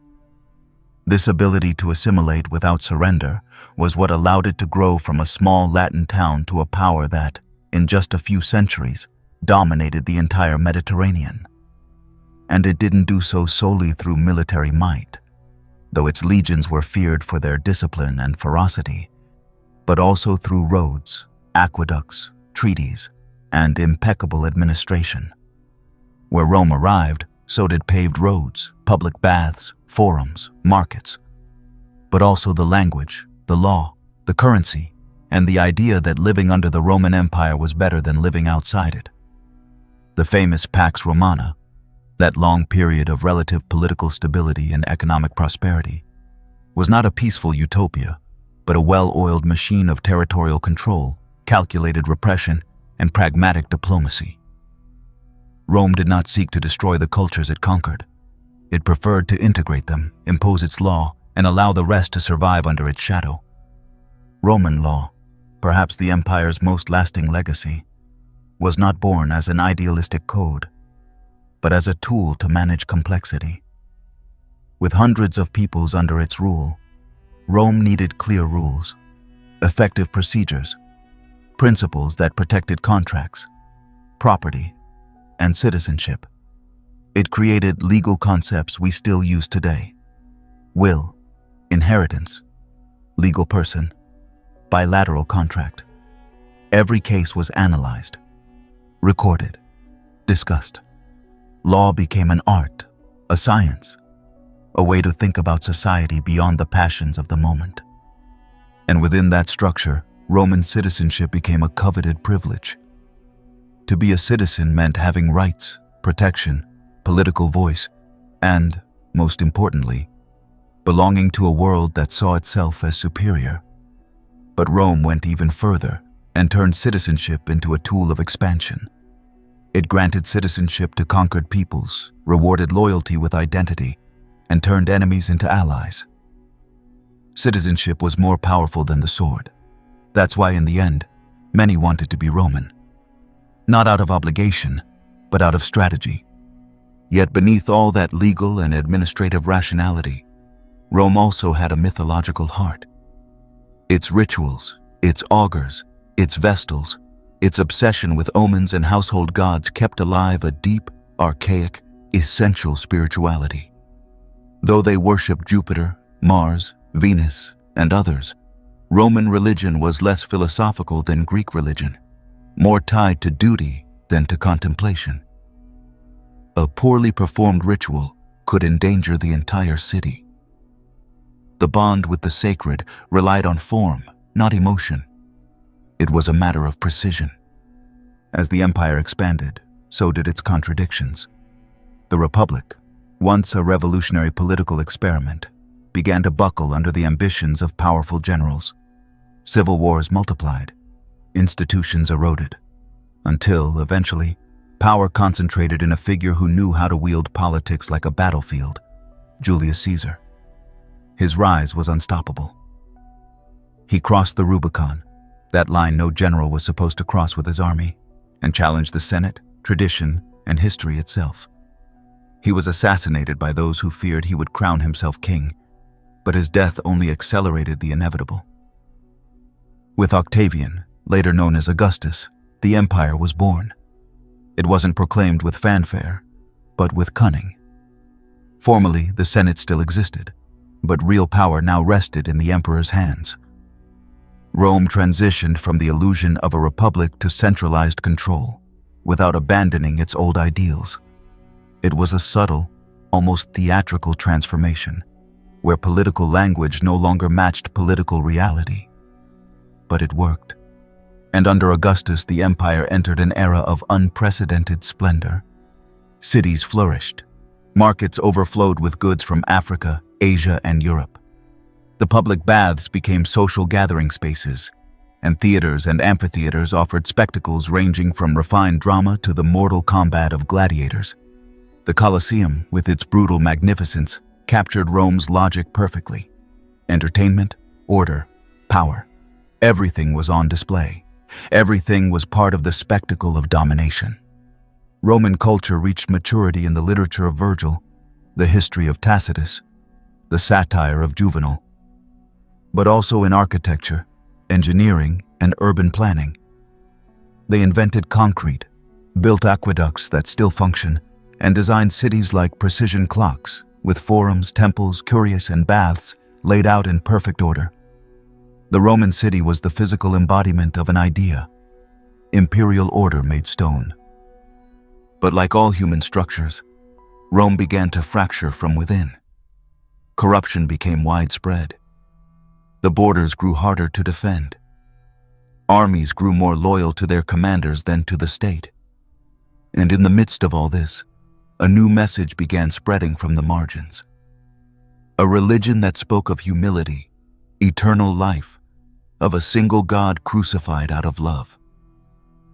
Christianity, initially persecuted, eventually seduced the masses, infiltrated palaces, and became the empire's official religion.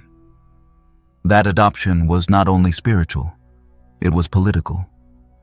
An empire beginning to doubt itself needed a new story, a new promise of eternity. Rome was Christianized, and Christianity was Romanized.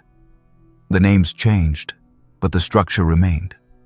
The church inherited the legal system, the language, the organization. Even when Rome fell politically, it lived on in the monasteries, the bishops, the cathedrals that would rise centuries later atop its ruins. Rome was more than an empire. It was a way of organizing the world, of giving it meaning, of projecting it into the future. Even its fall wasn't a sudden collapse, but a slow mutation. It ceased to be a capital and became a symbol. And even today, when we speak of republics, of senates, of justice, of citizenship, we are still speaking its language. And so, between the emperor's sword and the priest's word, the stage was set for a new age, one in which soul and faith would claim the center of power. A new story was about to be born. The cross in the empire. The Roman Empire had extended like a body of stone across 3 continents, but now that body needed a soul. Legions, laws, and monuments were no longer enough. The external order was beginning to crack, and from the margins, from the humblest regions, from dusty streets and anguished hearts, a new force emerged, a new word, a new promise. The ancient world was tired of itself, and someone began to speak of a kingdom that was not of this world. Christianity was not born among philosophers or generals, but among fishermen, outcasts, widows, and slaves. Its message was not designed for the Senate or for the temples, but for those who had no place in the world built by power. Jesus of Nazareth, both a historical and mythical figure, embodied the deepest paradox. Being both divine and human, a king without an army, dying as a criminal, and rising again as a savior. His life, his words, his martyrdom began as a local descent in a minor province of the empire, and ended up reshaping the spiritual structure of the known world. During the first centuries, being Christian was a dangerous choice. The Roman Empire, deeply pragmatic, tolerated gods from all cultures, as long as those cults did not interfere with imperial authority.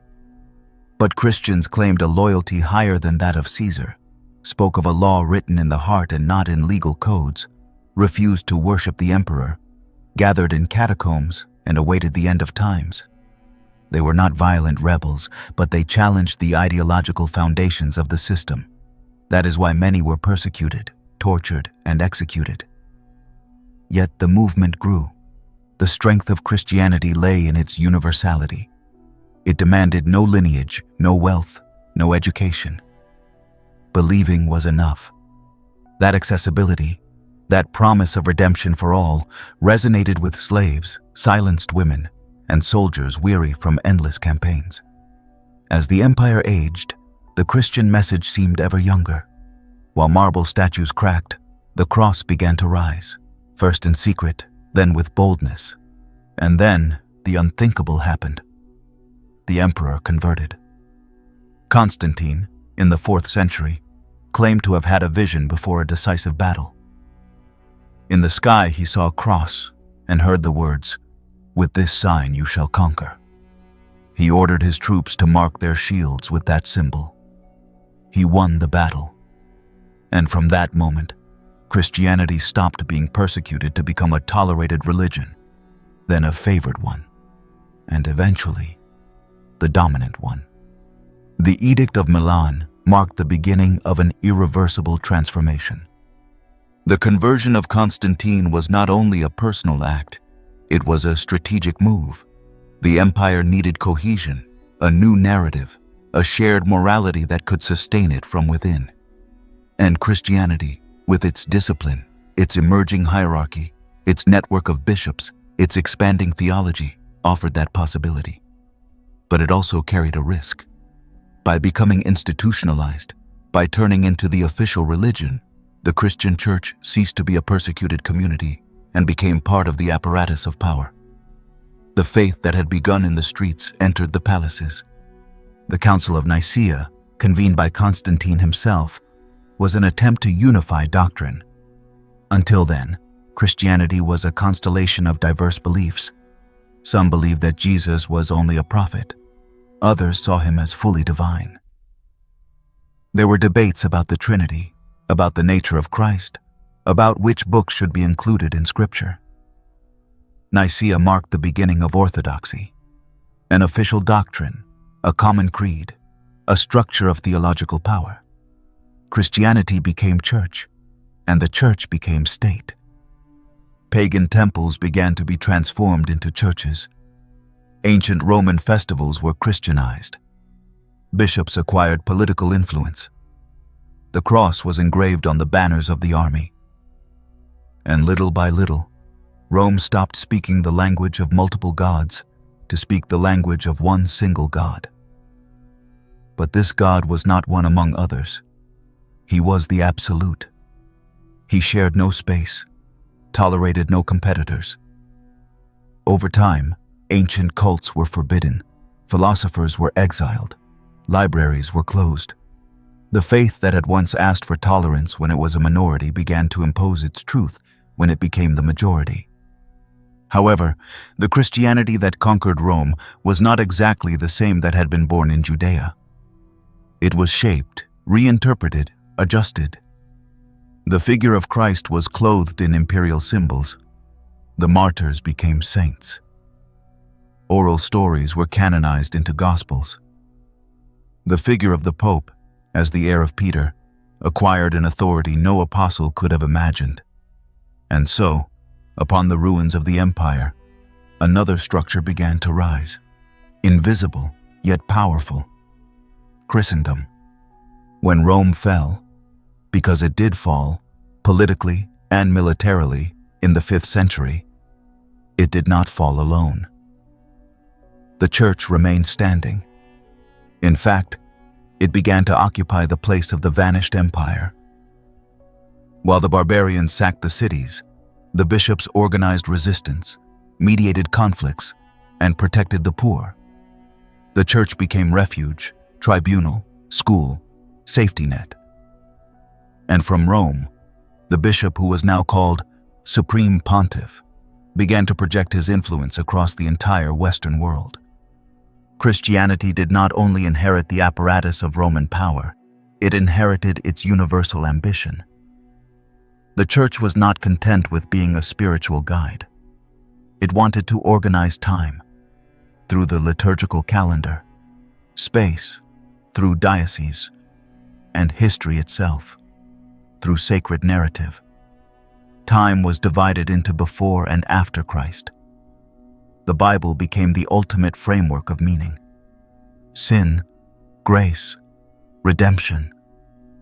Everything was contained in the Christian story, and outside of it, there was no salvation.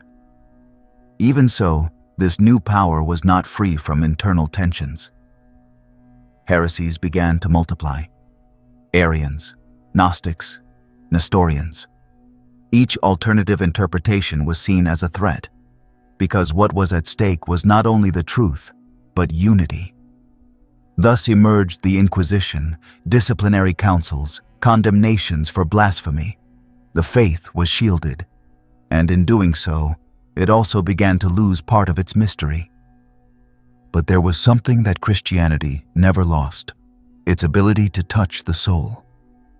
Through sacred art, liturgical chants, the stories of saints, the small rural churches, the monasteries hidden among mountains, faith remained a living experience. It was not only dogma, it was comfort, it was hope, it was strength to resist hunger, plague, and fear. And for millions of people, it was the only light that remained when the classical world faded. And so, with the cross standing among the ruins of the empire, a new chapter in human history began. An era of shadows and prayers, of monasteries and swords, where faith would be the center of everything, and fear its silent companion. The long winter. When Rome fell, the world did not end, but a way of understanding it did. Stone turned to ruin, roads became overgrown with grass, and the forums, once filled with voices and laws, fell silent. What had once been the beating heart of the Mediterranean was transformed into a mosaic of fragments, of makeshift kingdoms, of roads with no clear destination. The empire disintegrated, but it did not disappear entirely.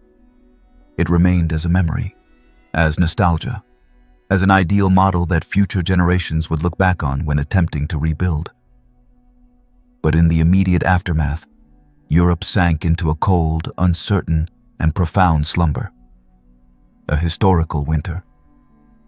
The so-called Western world entered a cycle marked by contraction.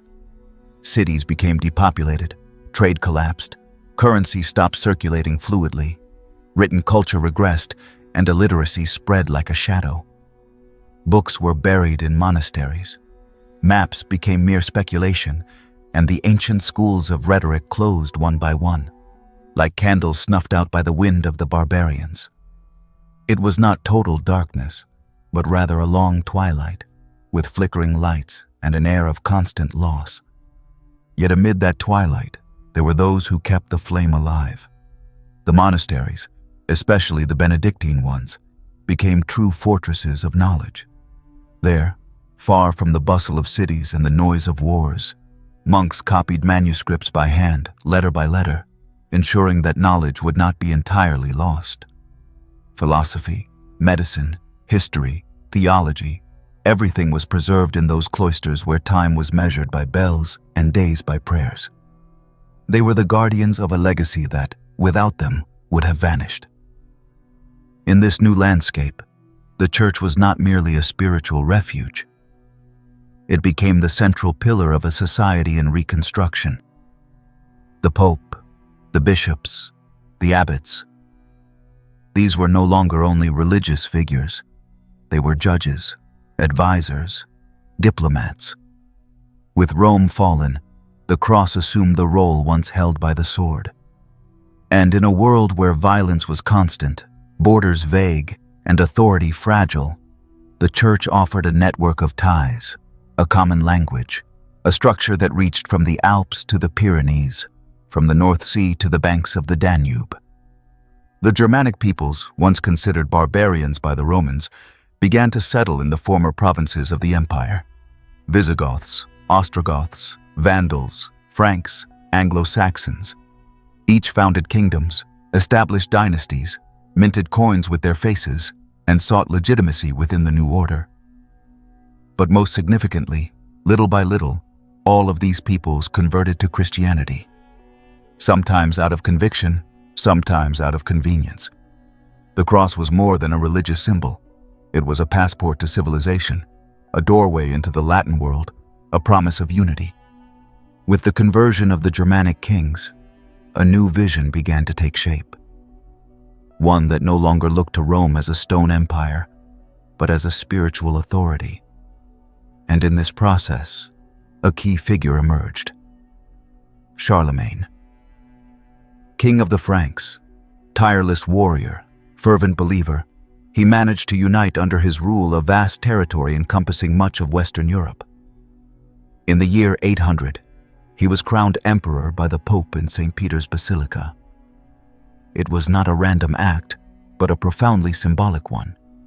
The empire was reborn, but now as an alliance between crown and cross. The Carolingian Empire, though brief in historical terms, left a lasting mark. It promoted education, encouraged the copying of books, organized the clergy, and standardized weights and measures. And although it failed to maintain its unity over time, it laid the groundwork for the idea of a Christian Europe, organized around a political power with spiritual backing. After Charlemagne's death, the empire fragmented, but the idea remained, that of a Christendom which, more than a geography, was a civilization. Meanwhile, on the other side of the Mediterranean, a completely different world was taking shape. While Europe sank into the winter of feudalism, libraries rose in Baghdad, verses were recited beneath oil lamps in Cordoba, and planetary orbits were calculated in Samarkand. Islam, which emerged in the 7th century with the preaching of Muhammad, had expanded its influence from Arabia to North Africa, Persia, and the Iberian Peninsula. There, knowledge flourished while Europe struggled to preserve it. Astronomy, medicine, algebra, translated and reinterpreted Greek philosophy, all circulated in the universities of the Islamic world, while European castles rose more out of fear than glory. This coexistence, at times conflictive, at times fertile, would shape the coming centuries. Western Christianity and Islam were not merely religions. They were civilizations that observed one another from a distance, that clashed, but also influenced each other. Many of the advances that Europe would recover during the intellectual renaissance of the 12th century arrived thanks to translations made from Arabic. In other words, thanks to those who had kept another flame burning during that long winter. Meanwhile, in Europe, daily life was shaped by a deeply rural structure. Feudalism was not a system conceived by intellectuals, but a practical response to a world without security. The lord offered protection, the land provided sustenance, and the vassal gave obedience. It was a chain of dependency woven around land, lineage, and the sword. Mobility was nearly non-existent. Distances were measured in days' journeys, and most people's horizons extended no farther than the bell tower of their village. And yet, even within that rigid structure, unexpected movements were taking shape. Pilgrimages, for example, connected distant regions through sacred routes. Santiago de Compostela, Rome, Jerusalem. Pilgrims crossed mountains and seas driven by faith, but also by the desire to see other worlds. And with them traveled ideas, stories, and customs. The Middle Ages was not a static wasteland. It was a crucible in slow boiling. Toward the end of this winter, the first universities began to emerge: Paris, Bologna, Oxford. There, beneath wooden roofs and with borrowed manuscripts, students debated theology, law, and philosophy. Reason was beginning to stretch its limbs. Knowledge was no longer just the domain of monks, but also of lay scholars. And although the church still controlled orthodoxy, within its own walls, voices were rising that dared to think beyond dogma. And so, after centuries of partial darkness, of setbacks and resistance, of silence and small daily miracles, history began to accelerate once more. The medieval world was about to burst into trade routes, crusades, plagues, and rebirths. But to understand all that, one must have first passed through this winter. For it was in its seeming stillness that the seeds of change were sown. And while those seeds waited beneath the snow, a new wind began to blow from the east. They were riders.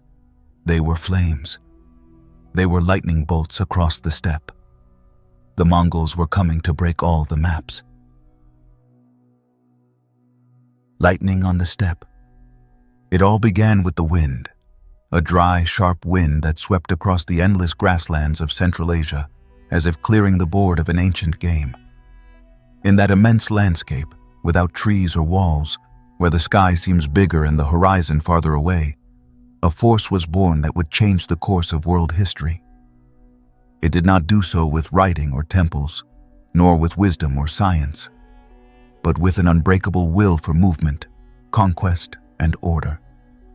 It was a storm of arrows and fire. It was the roar of hoofs. It was the Mongol Empire.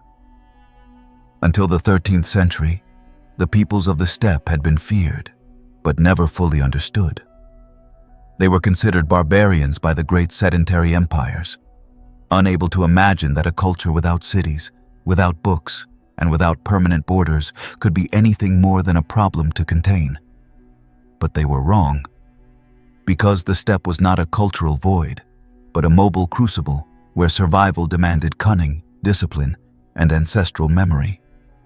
There, among scattered tribes and warring clans, emerged a man who would alter the fate of all Eurasia. Temujin, the son of thunder, whom the world would know as Genghis Khan. His rise was not immediate. As a child, he was abandoned by his tribe, reduced to hunger, loneliness, and exile. But in that pain, his character was forged. He learned that loyalty is not born from bloodline, but from merit, that strength is not imposed, it is earned. He unified the Mongol tribes with a mix of tactical brutality and political wisdom, and once he succeeded, he did not stop. He built an army as precisely organized as the mechanism of a clock, where every unit knew its task, where information moved faster than rumors. It was an empire on horseback, yes, but also an empire of intelligence. Genghis Khan was not merely a conqueror, he was a radical reformer. He outlawed the kidnapping of women, established laws that protected even animals during hunts, unified alphabets, and promoted messaging systems that crossed thousands of kilometers in a matter of days. His vision was pragmatic and fierce. If a city surrendered, it was protected. If it resisted, it was razed to the ground. In this way, he conquered much of China, destroyed the Khwarezmian Empire, reached the gates of the Caucasus, and sent envoys and threats as far as Central Europe. After his death, the empire did not collapse. On the contrary, it grew. It was divided among his sons and grandsons, who continued the expansion with almost mathematical precision. Batu Khan headed west, and his troops swept across the Russian plains like an avalanche of steel. By the year 1241, they were in Hungary and Poland. Europe trembled. Chronicles spoke of soulless horsemen, of armies that neither ate nor slept, of cities erased from the map in hours. The truth is that the Mongols were not demons. They were supreme strategists. They used maps, spies, diversions, and feigned retreats that lured enemies into deadly ambushes. Their warfare was applied science. But the most astonishing aspect of the Mongol Empire was not its ferocity, but its ability to sustain a multinational structure in an age of slow communication and vast cultural differences. From the Sea of Japan to the Danube, from Siberia to India, the Khans ruled over dozens of ethnicities, languages, and religions. And they did so not by trying to homogenize, but by respecting local customs while demanding loyalty and tribute. They allowed free passage for merchants, protected ambassadors, and punished theft with severity. The Silk Road experienced its golden age under their control. For the first time, a merchant could travel from Venice to Beijing without changing passports, because everything was empire. Marco Polo, the famous Venetian traveler, arrived in China at the height of Mongol power and was fascinated by the court of Kublai Khan, grandson of Genghis. He described prosperous cities, organized bureaucracies, palaces of gold, and canals that resembled tamed rivers. His account, though exaggerated in parts, reveals something profound. The Mongol Empire was not a barbaric interlude, but a complete reconfiguration of Eurasia. Under their rule, ancient knowledge circulated like never before. Arab mathematicians conversed with Chinese astronomers, Persian botanists shared discoveries with Tibetan doctors, and Christian merchants lived alongside Buddhist scholars. But no empire is eternal. Over time, unity fractured. Internal rivalries, epidemics, cultural clashes, and vast distances all began to weigh heavily. The Black Death, which devastated Europe in the 14th century, likely spread through the trade routes opened by the Mongols. Just as they brought stability, they also, though unknowingly, helped spread death. It was the price of global contact. Even so, the Mongol legacy endured. In Russia, they laid the foundations of the Muscovite state, which would emerge as a hybrid heir to Orthodox tradition and Mongol order. In China, the Yuan dynasty left a mark still remembered today. In Central Asia, the networks of roads, caravanserais, and relay stations lasted for centuries. The map the world inherited after the Mongols was not the same one that had existed before them. And there is something else, something harder to trace but equally important. The idea that the world could be connected, that distances could be overcome, that seas, deserts, and mountains were not definitive limits, but potential routes. The Mongol Empire, with its brutality and its vision, left open the possibility of a shared history, of a humanity more linked than divided. After the storm, the dust began to settle. Europe slowly awoke from its medieval slumber. China withdrew into a new dynastic cycle, and the Islamic world faced its own tensions. But something had changed. It was no longer possible to live in isolation. It was no longer possible to ignore that there were other worlds, other peoples, other roots. The echo of Mongol hooves resonated in libraries, on maps, and in stories. And as that echo faded, a new force was emerging from the Atlantic coasts, preparing sails, compasses, and dreams. Because the next great transformation would not come from the steppe, nor from the temple, nor from the throne.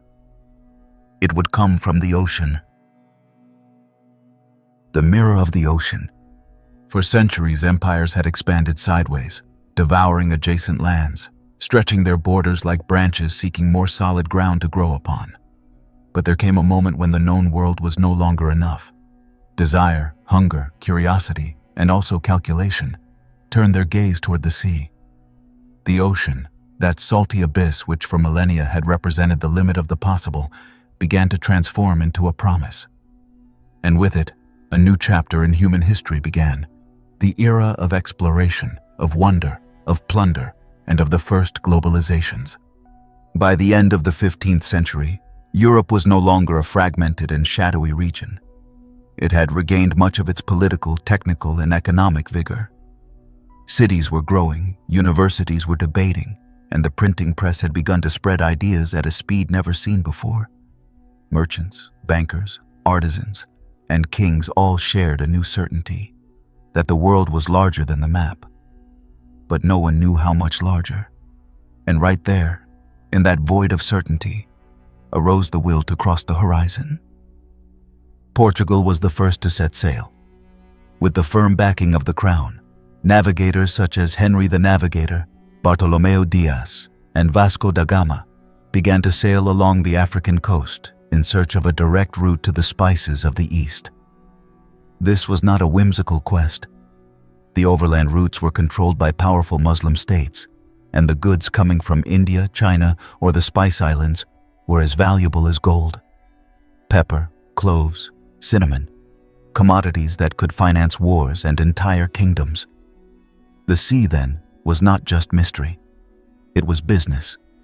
Spain, meanwhile, looked in a different direction.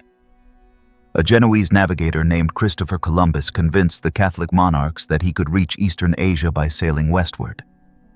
What he found was neither Cipango, nor Cathay, nor the fabulous lands described by Marco Polo, but a continent entirely unknown to Europeans. The impact was staggering.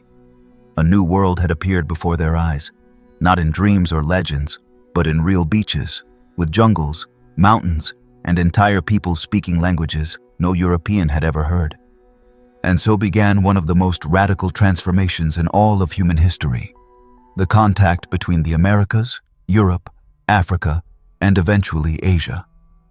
What had previously been a world made up of separate spheres now became a single board.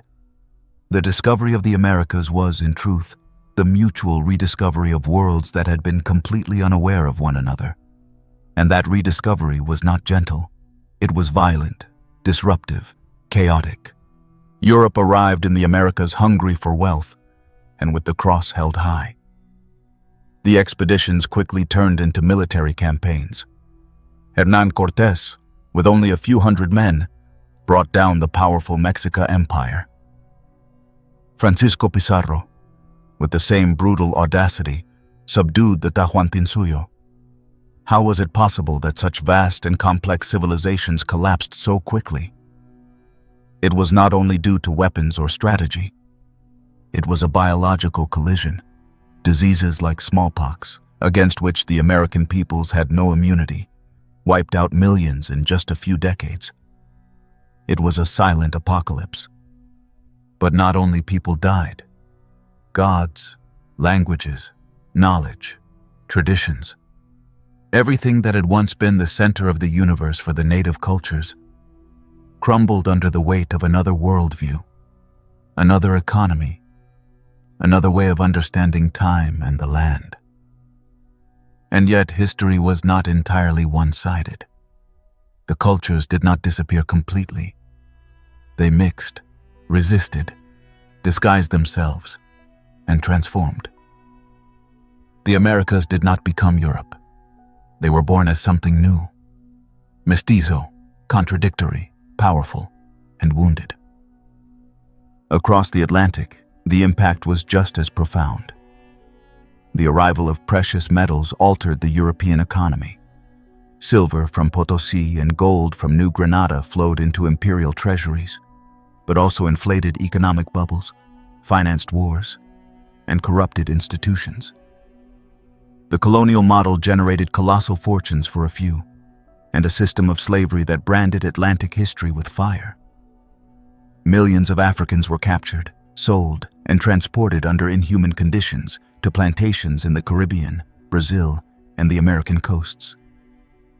The triangular trade between Europe, Africa, and the Americas became an immense machine of extraction, suffering, and accumulation. At the same time, Asia was not left untouched. Maritime routes reached the coasts of India, Southeast Asia, Japan, and above all, China. Europeans could not impose themselves as easily there.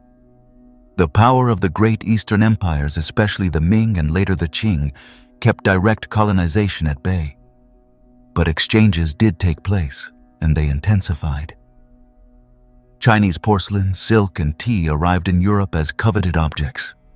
Jesuit missions brought scientific knowledge and maps to the imperial court, and returned with information that would transform astronomy and philosophy in the West. This first globalization was not harmonious. It was unbalanced, chaotic, tragic in many dimensions. But it also created irreversible connections. Crops such as potatoes, maize, tomatoes, and cacao spread from the Americas and transformed global diets. Coffee, sugar, and tobacco became mass-consumed goods.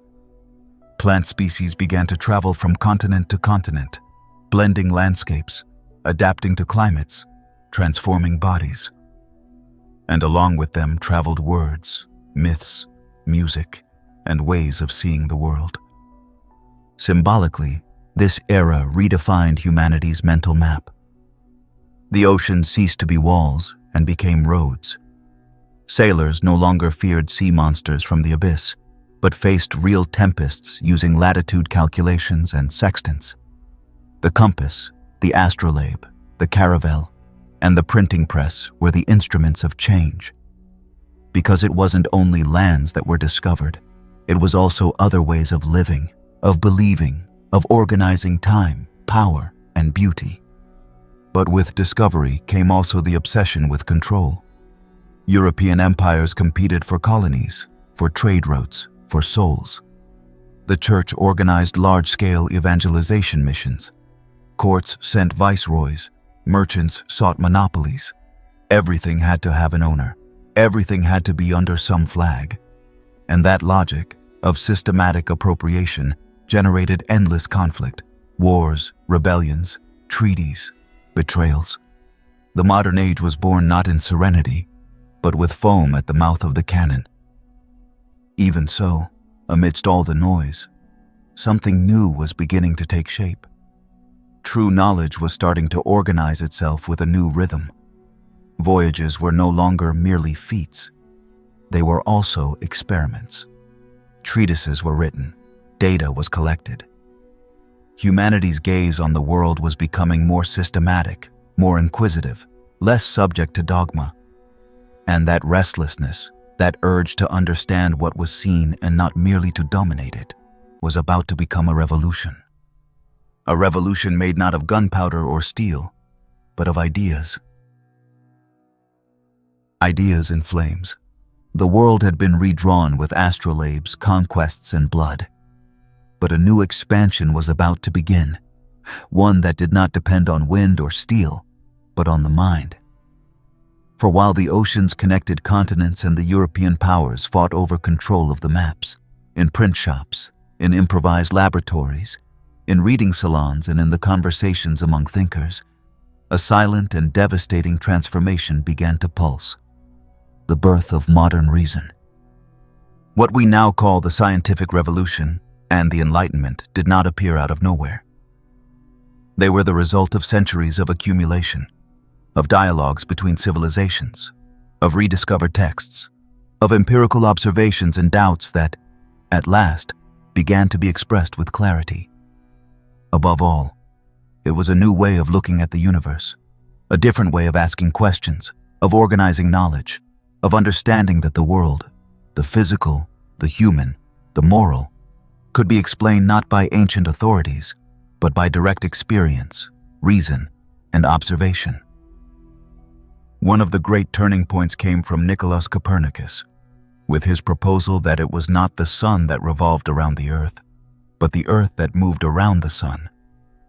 This idea, seemingly simple, shattered centuries of geocentric thought and challenged the central place of the human being in the cosmos. Later, Galileo Galilei, with his telescope pointed toward the heavens, confirmed that celestial bodies were not perfect and immutable spheres, as the ancients had taught, but dynamic, changing, full of craters, moons, and spots.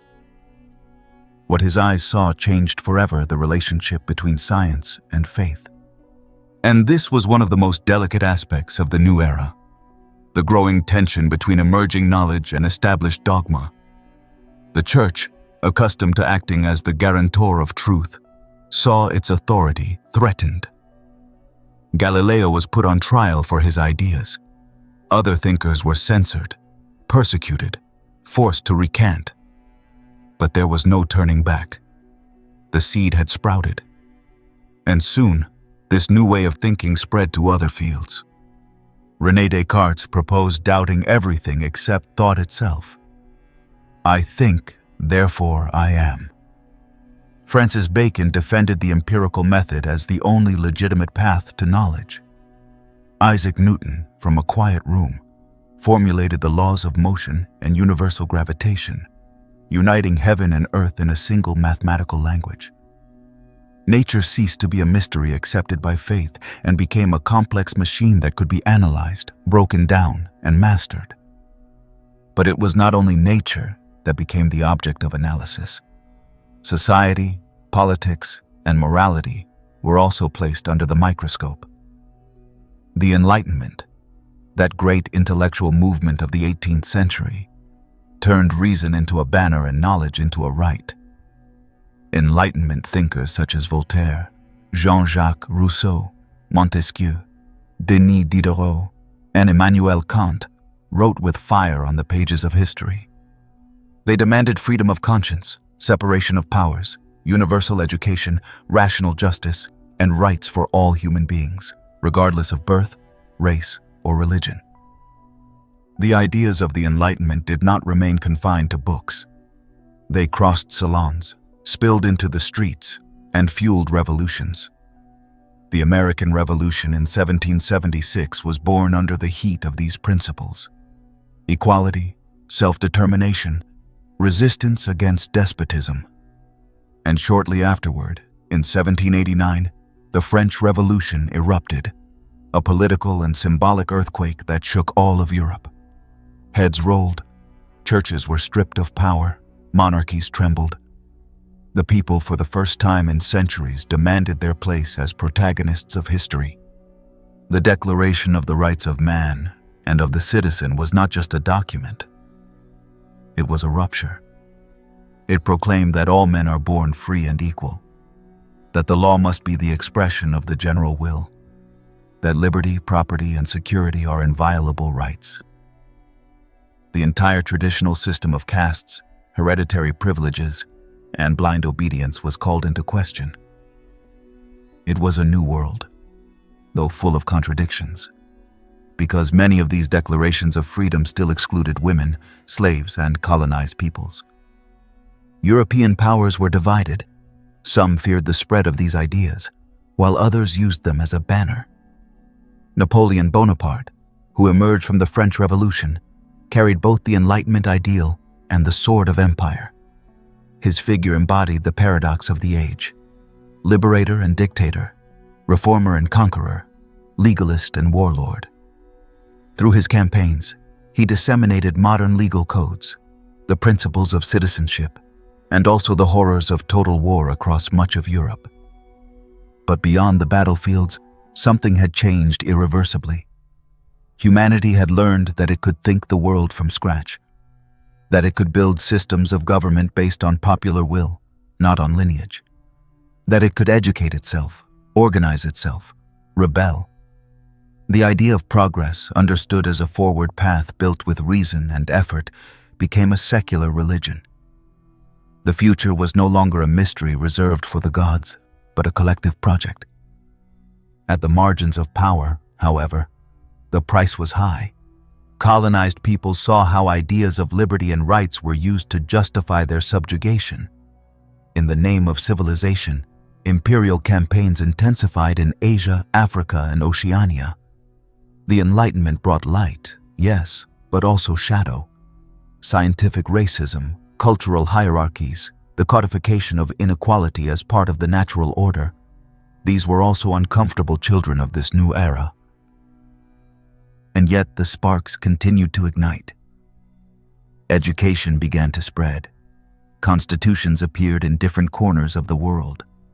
Newspapers circulated, books multiplied, cafes filled with debate. People no longer waited for orders. They wanted reasons. It was no longer enough to say something was so simply because it had always been that way. It had to be explained, justified, subjected to the judgment of logic.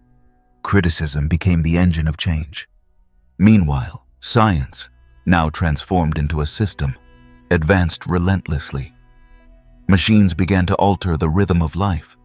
Engines began to transform the relationship between time and labor. The Industrial Revolution was the next step, and with it would come a new kind of empire, not territorial, but mechanical, economic, productive. But before speaking of factories and steam, we must pause for a moment in this unique instant. The moment when humanity discovered that ideas can be more powerful than armies, that a well-written phrase can topple a king, that an experiment can redraw the sky, that the world can change not by accident, but by design. Because the next stage would not be conceived on paper nor proclaimed from pulpits, but forged among gears, smoke, and revolutions of iron. Steam beneath the skin of the world. There came a moment when the world seemed to begin beating with a different rhythm. The ancient symphonies of the plow and the market were replaced by a deeper, steadier, more relentless hum, the drone of machines. Humanity, which for millennia had relied on the strength of its arms, the patience of animals, and the fickle will of the wind, discovered a new source of power, silent at first, yet boundless in its promise: steam. The Industrial Revolution did not burst forth like lightning. It arrived without drums or proclamations. It was a slow tide, seeping through workshops, fields, and ports, until it saturated everything. It began in England, at the end of the 18th century, in a dark corner of Europe that would soon become the mechanical heart of the planet. There, in coal mines and textile mills, in forges and the workshops of self-taught engineers, a new kind of civilization was born, one no longer dependent on harvest luck or the path of a caravan, but on the capacity to produce faster, cheaper, farther. The steam engine, refined by James Watt, completely transformed the logic of labor. Before, production was tied to place, the mill by the river, the field near the village. Now, factories could rise anywhere trains could reach, or coal could pile up. The industrial city was born of that change, cities that grew without pause, where clocks marked shifts instead of prayers, where chimneys became the new towers and smoke a sign of prosperity. But this new world was not simple. It was, in truth, deeply contradictory. For while industrialization brought tremendous advances, from increased production to the expansion of trade and improvements in some aspects of daily life, it also imposed new forms of inequality, exploitation, and alienation. In factories, men, women, and children worked grueling hours for miserable wages, in dangerous, repetitive, depersonalized conditions. Humanity had mastered the machine, but would soon discover it could also be mastered by it. The changes were sweeping and far-reaching. In the countryside, mechanization and new farming systems altered the relationship between people and the land. Masses of people migrated to cities in search of work, fleeing hunger.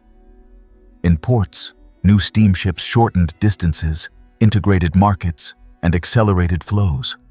The railroad shattered the tyranny of time and space.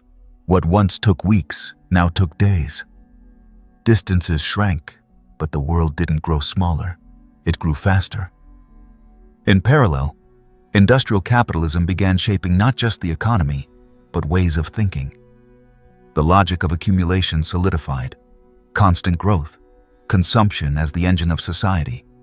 Factories demanded raw materials, banks loaned money to expand, and states legislated to protect the new class of entrepreneurs. And where there were raw materials, there was the desire to expand. Thus, European imperialism in the 19th century was not merely political, it was profoundly economic. Africa, Asia, and Oceania were reshaped to feed the European machine. This new wave of colonialism differed from that of the Renaissance. It was no longer enough to plant a flag. Now, maps were drawn with meticulous precision. Railroads were laid, mines were exploited, legal and linguistic systems were imposed. Everything had to be efficient, profitable, productive. And in the process, millions of lives were caught in the gears. Local cultures were dismantled, ecosystems disrupted, memories rewritten from the perspective of the colonizer.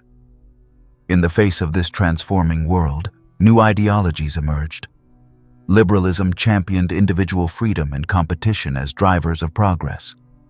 Socialism, on the other hand, condemned exploitation and proposed a fairer society. Anarchism dreamed of a humanity free from all forms of domination.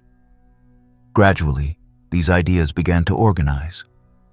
Trade unions arose, workers' movements gained strength, strikes multiplied. Politics ceased to be the business of kings and aristocrats. It entered the streets, the factories, the newspapers. Meanwhile, science advanced in step with technology. New sources of energy were discovered: electricity, petroleum, alongside new materials: steel, rubber, industrial cement. Communication accelerated. The telegraph connected continents. The telephone shortened the distances between people. Medicine achieved decisive breakthroughs: vaccines, anesthesia, hospital hygiene. Everything seemed to be moving forward at a dizzying pace. And yet, not everyone looked to the future with hope. Many began to sense that something was being lost. Life's rhythm was speeding up, but it was also becoming more impersonal, more automated. The old forms of community, of artisanal work, of connection with nature, were being eroded. Progress, so widely celebrated, was beginning to be questioned. How far could we go without destroying what makes us human? The arts captured that unease. 19th century literature, painting, and music were filled with contradictions. Romanticism exalted emotion, freedom, and the individual in the face of the machine. Realists depicted the harshness of urban life, misery, loneliness. And by the end of the century, the Impressionists broke all established forms, seeking a new way to see, to feel, to grasp light, time, the fleeting moment. In politics, nationalism grew stronger. European powers competed not only for colonies, but for prestige, for territory, for symbolic power. Military alliances formed, armies were built up, anthems were sung. The 19th century, which had begun with the promise of reason and progress, ended with the drums of war. And yet, amid this growing tension, the world was more interconnected than ever before. Goods, ideas, people, viruses, everything traveled faster and farther. For the first time, humanity lived in a kind of planetary simultaneity. What happened on one continent affected the others. Economies were interdependent, so were crises. We were entering the global age without quite knowing how to navigate it. That was the deeper legacy of the Industrial Revolution. It did not merely give us machines, but a new way of being. It altered our bodies, our schedules, our landscapes, our hopes. It set in motion a process that could no longer be stopped. And while many celebrated human ingenuity, others began to wonder if we had perhaps ignited a fire we no longer knew how to put out. Because humanity was about to enter the 20th century, the fastest, cruelest, brightest, and darkest of all time. The century that burned twice. The 20th century began with a promise. Humanity believed it had tamed history. Science was advancing at a dizzying pace. Electricity was lighting up urban nights. Trains were crossing continents. Telegraphs were connecting hemispheres. Life expectancy was rising, and cities, increasingly populated, were buzzing with the energy of modernity. Progress was spoken of as a rising line with no return. People spoke of the end of wars, the triumph of reason, the final awakening of a civilization that had at last taken control of its destiny. But history does not bend to dreams, much less to illusions of grandeur. Because the 20th century, despite its marvels, was not a century of calm. It was a century that burned twice. 2 world wars, 2 cataclysms without precedent in scale, intensity, and devastation, redefined human history in just 1 generation. What began as a collision of empires ended by plunging the planet into a level of violence never seen before. The First World War broke out in 1914, driven by an explosive combination of military alliances, territorial ambitions, extreme nationalisms, and a blind faith in technological superiority. No major power believed the conflict would last more than a few months. But the industrial century, with its factories, trains, and assembly lines, did not only produce well-being, it also produced death on a massive scale. Trench warfare, machine guns, poisonous gases, and heavy artillery turned battlefields into open cemeteries. Millions of young men were devoured by a machine that seemed to run without reason. And while Europe bled, the world order trembled. In Russia, social tension and the exhaustion of war led to a revolution that would change the course of the century. In 1917, the Tsarist regime collapsed, and the Bolshevik Party, led by Lenin, seized power. The Soviet Union was born, a radical experiment proposing a new social structure, without classes, without private property, without religion. For some, it was a shining promise. For others, a threat that had to be contained at any cost. But the geopolitical chessboard would never be the same. The war ended in 1918, leaving behind more than 10 million dead, fallen empires, shattered economies, and a generation marked by horror. The Treaty of Versailles, which was supposed to secure peace, instead planted new seeds of resentment. Germany, humiliated and impoverished, was trapped between impossible sanctions and a worsening crisis. In that breeding ground emerged a figure who would embody the darkest shadows of the century: Adolf Hitler. The rise of Nazism was not an isolated accident. It was the most extreme manifestation of a wounded, fearful era seeking scapegoats and easy solutions. Italian fascism, Japanese militarism, the inflamed nationalisms of various countries were symptoms of a deeper illness: disillusionment with modernity, with liberal democracy, with the unfulfilled promises of progress. The masses, impoverished and disenchanted, turned to authoritarian leaders who promised to restore order, greatness, and purity. And so, 2 decades after the war to end all wars, the world burned again. In 1939, Germany invaded Poland. Within a few years, Europe was engulfed in a new conflict, even more brutal and global than the previous one. The Second World War dragged in more than 60 countries, caused the deaths of over 70 million people, and culminated in 2 nuclear explosions that marked a before and after in the history of the planet. The Holocaust, perpetrated by the Nazi regime, exposed the abyss to which systematized hatred can descend. 6 million Jewish people were murdered in concentration camps, along with millions of other victims. Romani people, homosexuals, disabled persons, political dissidents. It was an industrial crime, meticulously organized, carried out with bureaucratic and perverse logic. It was the absolute denial of humanity. And yet, the war was not only destruction, it also sowed the seeds of new alliances, new agreements, new visions. In 1945, while the dust had not yet settled, the United Nations was founded. The Universal Declaration of Human Rights was drafted. The reconstruction of Europe began with the Marshall Plan. The world, exhausted, understood that it had to seek new forms of coexistence, though peace would not be easy. Because after the Second World War, the planet did not rest. It entered a new stage of tension, the Cold War. The United States and the Soviet Union, victors on the battlefield, became ideological and strategic rivals. Capitalism versus communism. Liberal democracy versus one-party rule. The nuclear weapons that had ended the war became symbols of terror. For decades, the world lived under the shadow of mutually assured destruction.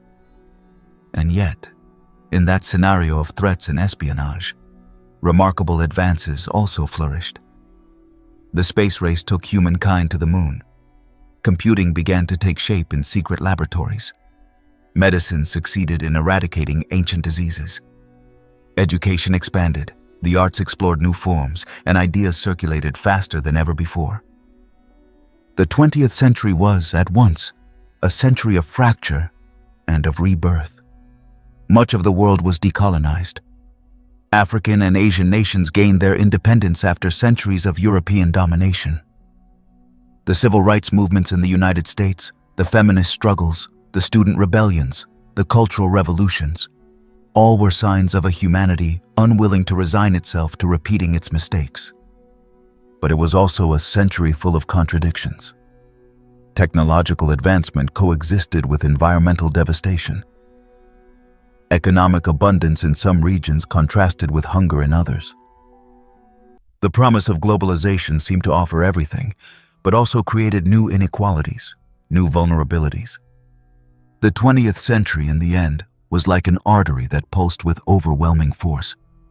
And it left the world in an ambivalent state, more connected than ever, but also more aware of its own fragility. Wiser, perhaps, but also more distrustful, with more tools than ever to create, and more possibilities than ever to destroy. And it is within that tension, between hope and fear, between the memory of what has been and the intuition of what is to come, that the threshold of the 21st century opens. The networked world. History began to accelerate in a way no one had foreseen. Barely had we crossed the threshold of the 21st century when the planet found itself connected by an invisible pulsating web, capable of transporting ideas, data, images, money, identities, and myths at the speed of thought. It was a network, not made of ropes or braided wires or stone roads like in the old empires, but of electrical pulses, of undersea cables, of satellites in orbit, of invisible waves crossing the air. And that network began to change everything. The digital revolution was not a single event, but an accumulation of changes that, combined, created a new ecosystem. The personal computer, born in the 1970s as a laboratory tool, became domestic. The internet, designed as a military project to maintain communication in case of war, became the largest public space humanity has ever known. Telephones, once hanging from walls, became portable extensions of our consciousness. The screen became the new mirror. By the mid-1990s, browsing the internet was still a clumsy, slow, almost ritual act. But the curve of acceleration was swift and overwhelming. In just a decade, the network stopped being a technical experiment and became the heart of the modern world. Email replaced letters. Web pages replaced physical archives. Search engines organized global knowledge. Social media reshaped the way we connect, how we present ourselves, how we interpret the world. And with all that, the economy also changed. Technology companies became the new powers. Google, Amazon, Facebook, Apple emerged as small, innovative ventures and ended up more powerful than many states. Capital was no longer stored in safes, but in algorithms, in data, in patents. The intangible began to govern the tangible. The virtual imposed itself as a legitimate domain of existence. But digitization was not limited to the economic realm. It was also a transformation of the human experience. Work no longer required physical presence. Knowledge became ubiquitous. Identity began to fragment between who we are and what we project. Intimacy became public. Memory, once tied to recollection and storytelling, was externalized into the cloud. Millions of lives began leaving invisible traces that constructed a parallel narrative. A kind of automatic autobiography, written by machines that do not sleep. However, this new world came loaded with deep tensions. Because although access to information grew as never before, so did disinformation, manipulation, and noise. Social media, initially celebrated as spaces of freedom, also became echo chambers, symbolic battlegrounds, places where truth and lies could be disguised with equal ease. The human being became a constant producer and consumer of content. Everything had to be said, shown, judged, and forgotten. At the same time, the environmental impact of technological development reached critical levels. Humanity's ecological footprint, driven by globalized consumption and borderless production chains, began to exact a price that could no longer be ignored.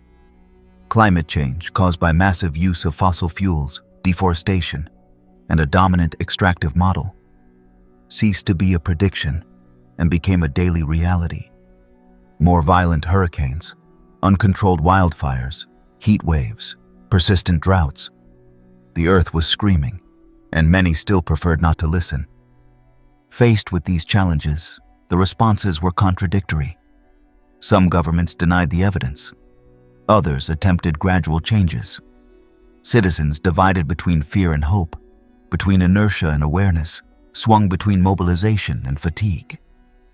Climate protests, the new generations demanding a break from the previous model, were a sign that the world did not want to resign itself. But it was also clear that small adjustments would not suffice. What was at stake was the entire model of civilization. And as if the century needed an even harsher reminder of its fragility, the pandemic arrived. The outbreak of a respiratory virus, originating in a densely populated city in East Asia, spread across the planet in a matter of weeks. Borders closed, hospitals collapsed, cities fell silent. Fear, that old human companion, once again took center stage. The 21st century, which had imagined itself as the era of total control, suddenly revealed its most intimate vulnerability. But it also revealed its potential. Never before had humanity faced a health crisis with such a deployment of knowledge, coordination, and technology. Vaccines were developed in record time, data was shared, resources were mobilized. Science, so often ignored or dismissed, reclaimed its place as a beacon in the darkness. And at the same time, the stark inequality in access to that knowledge, those resources, that protection, became impossible to ignore. In that sense, the pandemic was a mirror. It showed what we had achieved and what we were lacking. It reminded us that we are deeply interconnected, not only through cables and satellites, but through biology, through the economy, through shared vulnerability. And it also made us more aware of time, of the unstable present, the uncertain future, and the past that still weighs on our decisions. Today we live in a world unlike any that has come before. A world where artificial intelligence is beginning to take on tasks we once considered exclusively human, where data is processed at superhuman speeds, where the boundaries between the real and the virtual are blurring, where millions live in smart cities, monitored, connected, automated, where privacy is a scarce commodity, where identity is liquid, multiple, constructed in real time. And in the midst of all this, the human being continues to ask the essential questions. What are we? Where are we going? What do we want to preserve? What are we willing to leave behind? Technology has not answered these questions. It has only made them more urgent. Because now, for the first time in history, we have the means to radically alter our own evolution, to modify genes, to fuse brain and machine, to create entire worlds that exist only in simulation, to predict behavior, design emotions, fabricate memories. The 21st century is, in many ways, the threshold of something entirely new. A stage where the old categories, individual, nation, work, truth, are being put to the test again and again. A time in which the future is no longer a straight line, but a field of branching paths, where the improbable can become possible in a matter of months, where change is constant, but meaning is not always clear. And yet amid so much transformation, something persists, the desire to understand, to narrate, to find a voice within the noise. Because even though history no longer advances by the clash of swords or imperial decrees, it continues to be written every day, in every decision, in every breakthrough, in every act of resistance. And it is from that awareness, from that unease, that we can look toward the final chapter of this journey, the one still unwritten, the one that belongs to all of us equally. The mirror of what is to come.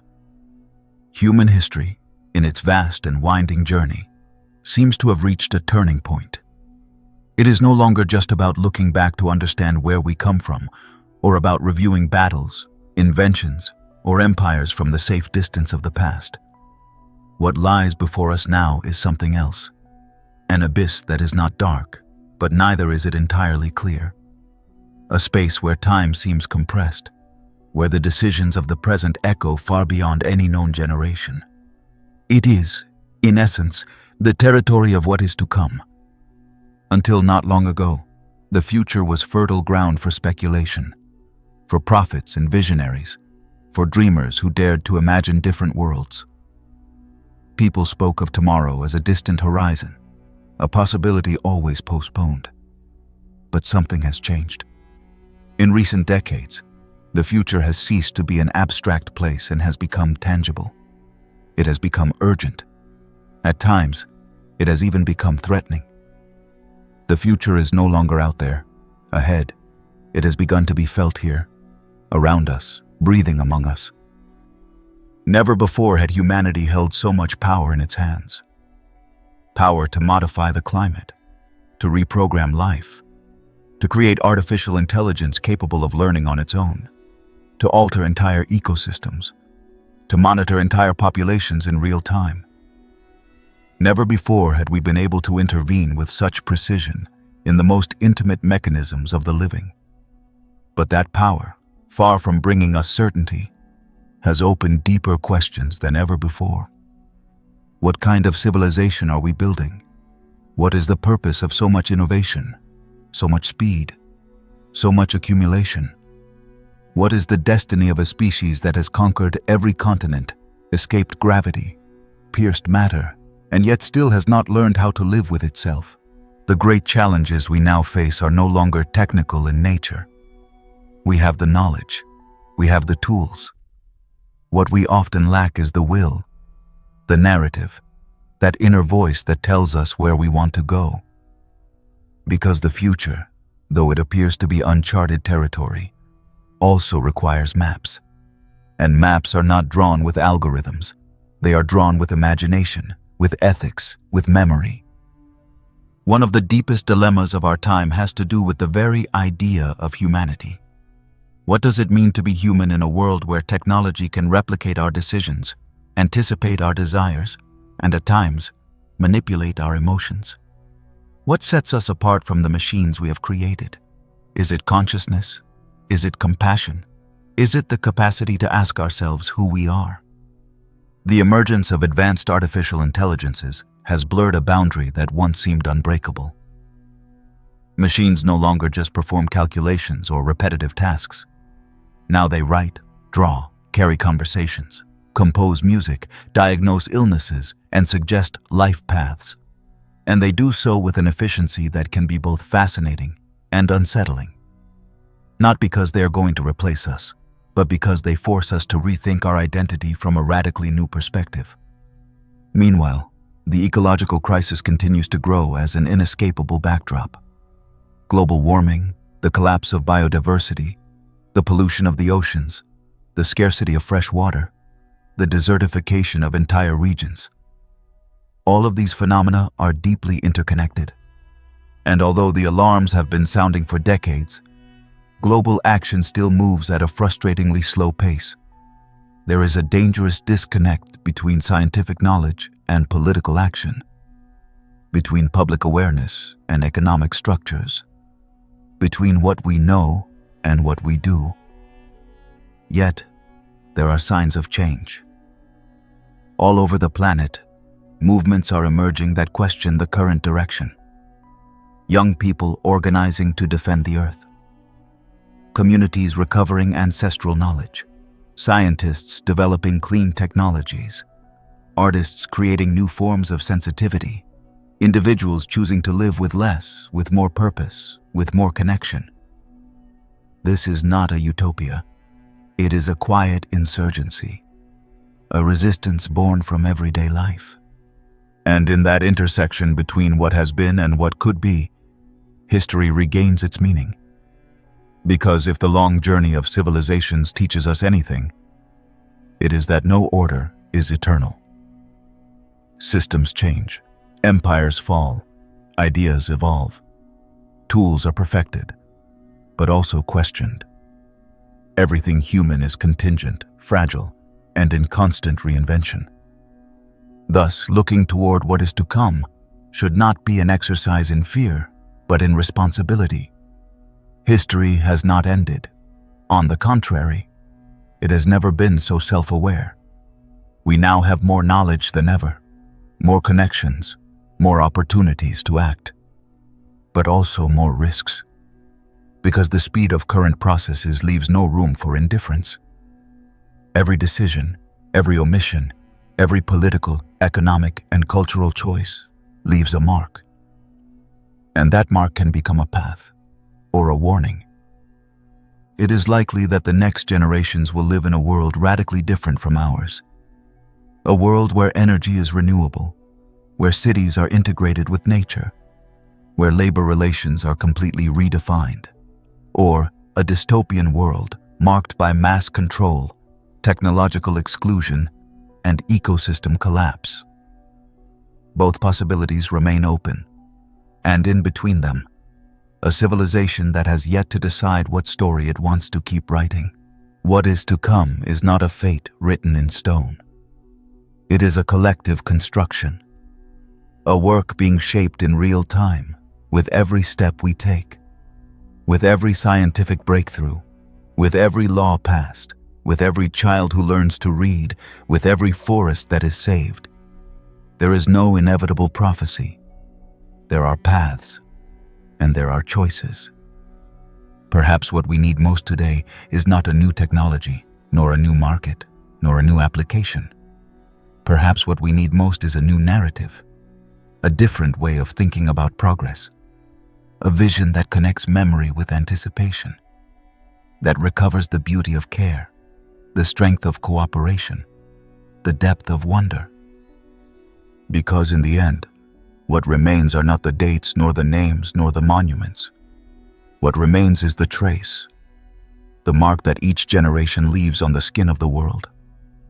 And that mark does not have to be a wound. It can also be a sign, a symbol that we were here, that we understood the moment we were called to live, that we knew how to be part of time without being prisoners of it. And so, with all the past behind and all the future ahead, humanity finds itself, at last, face to face with its reflection.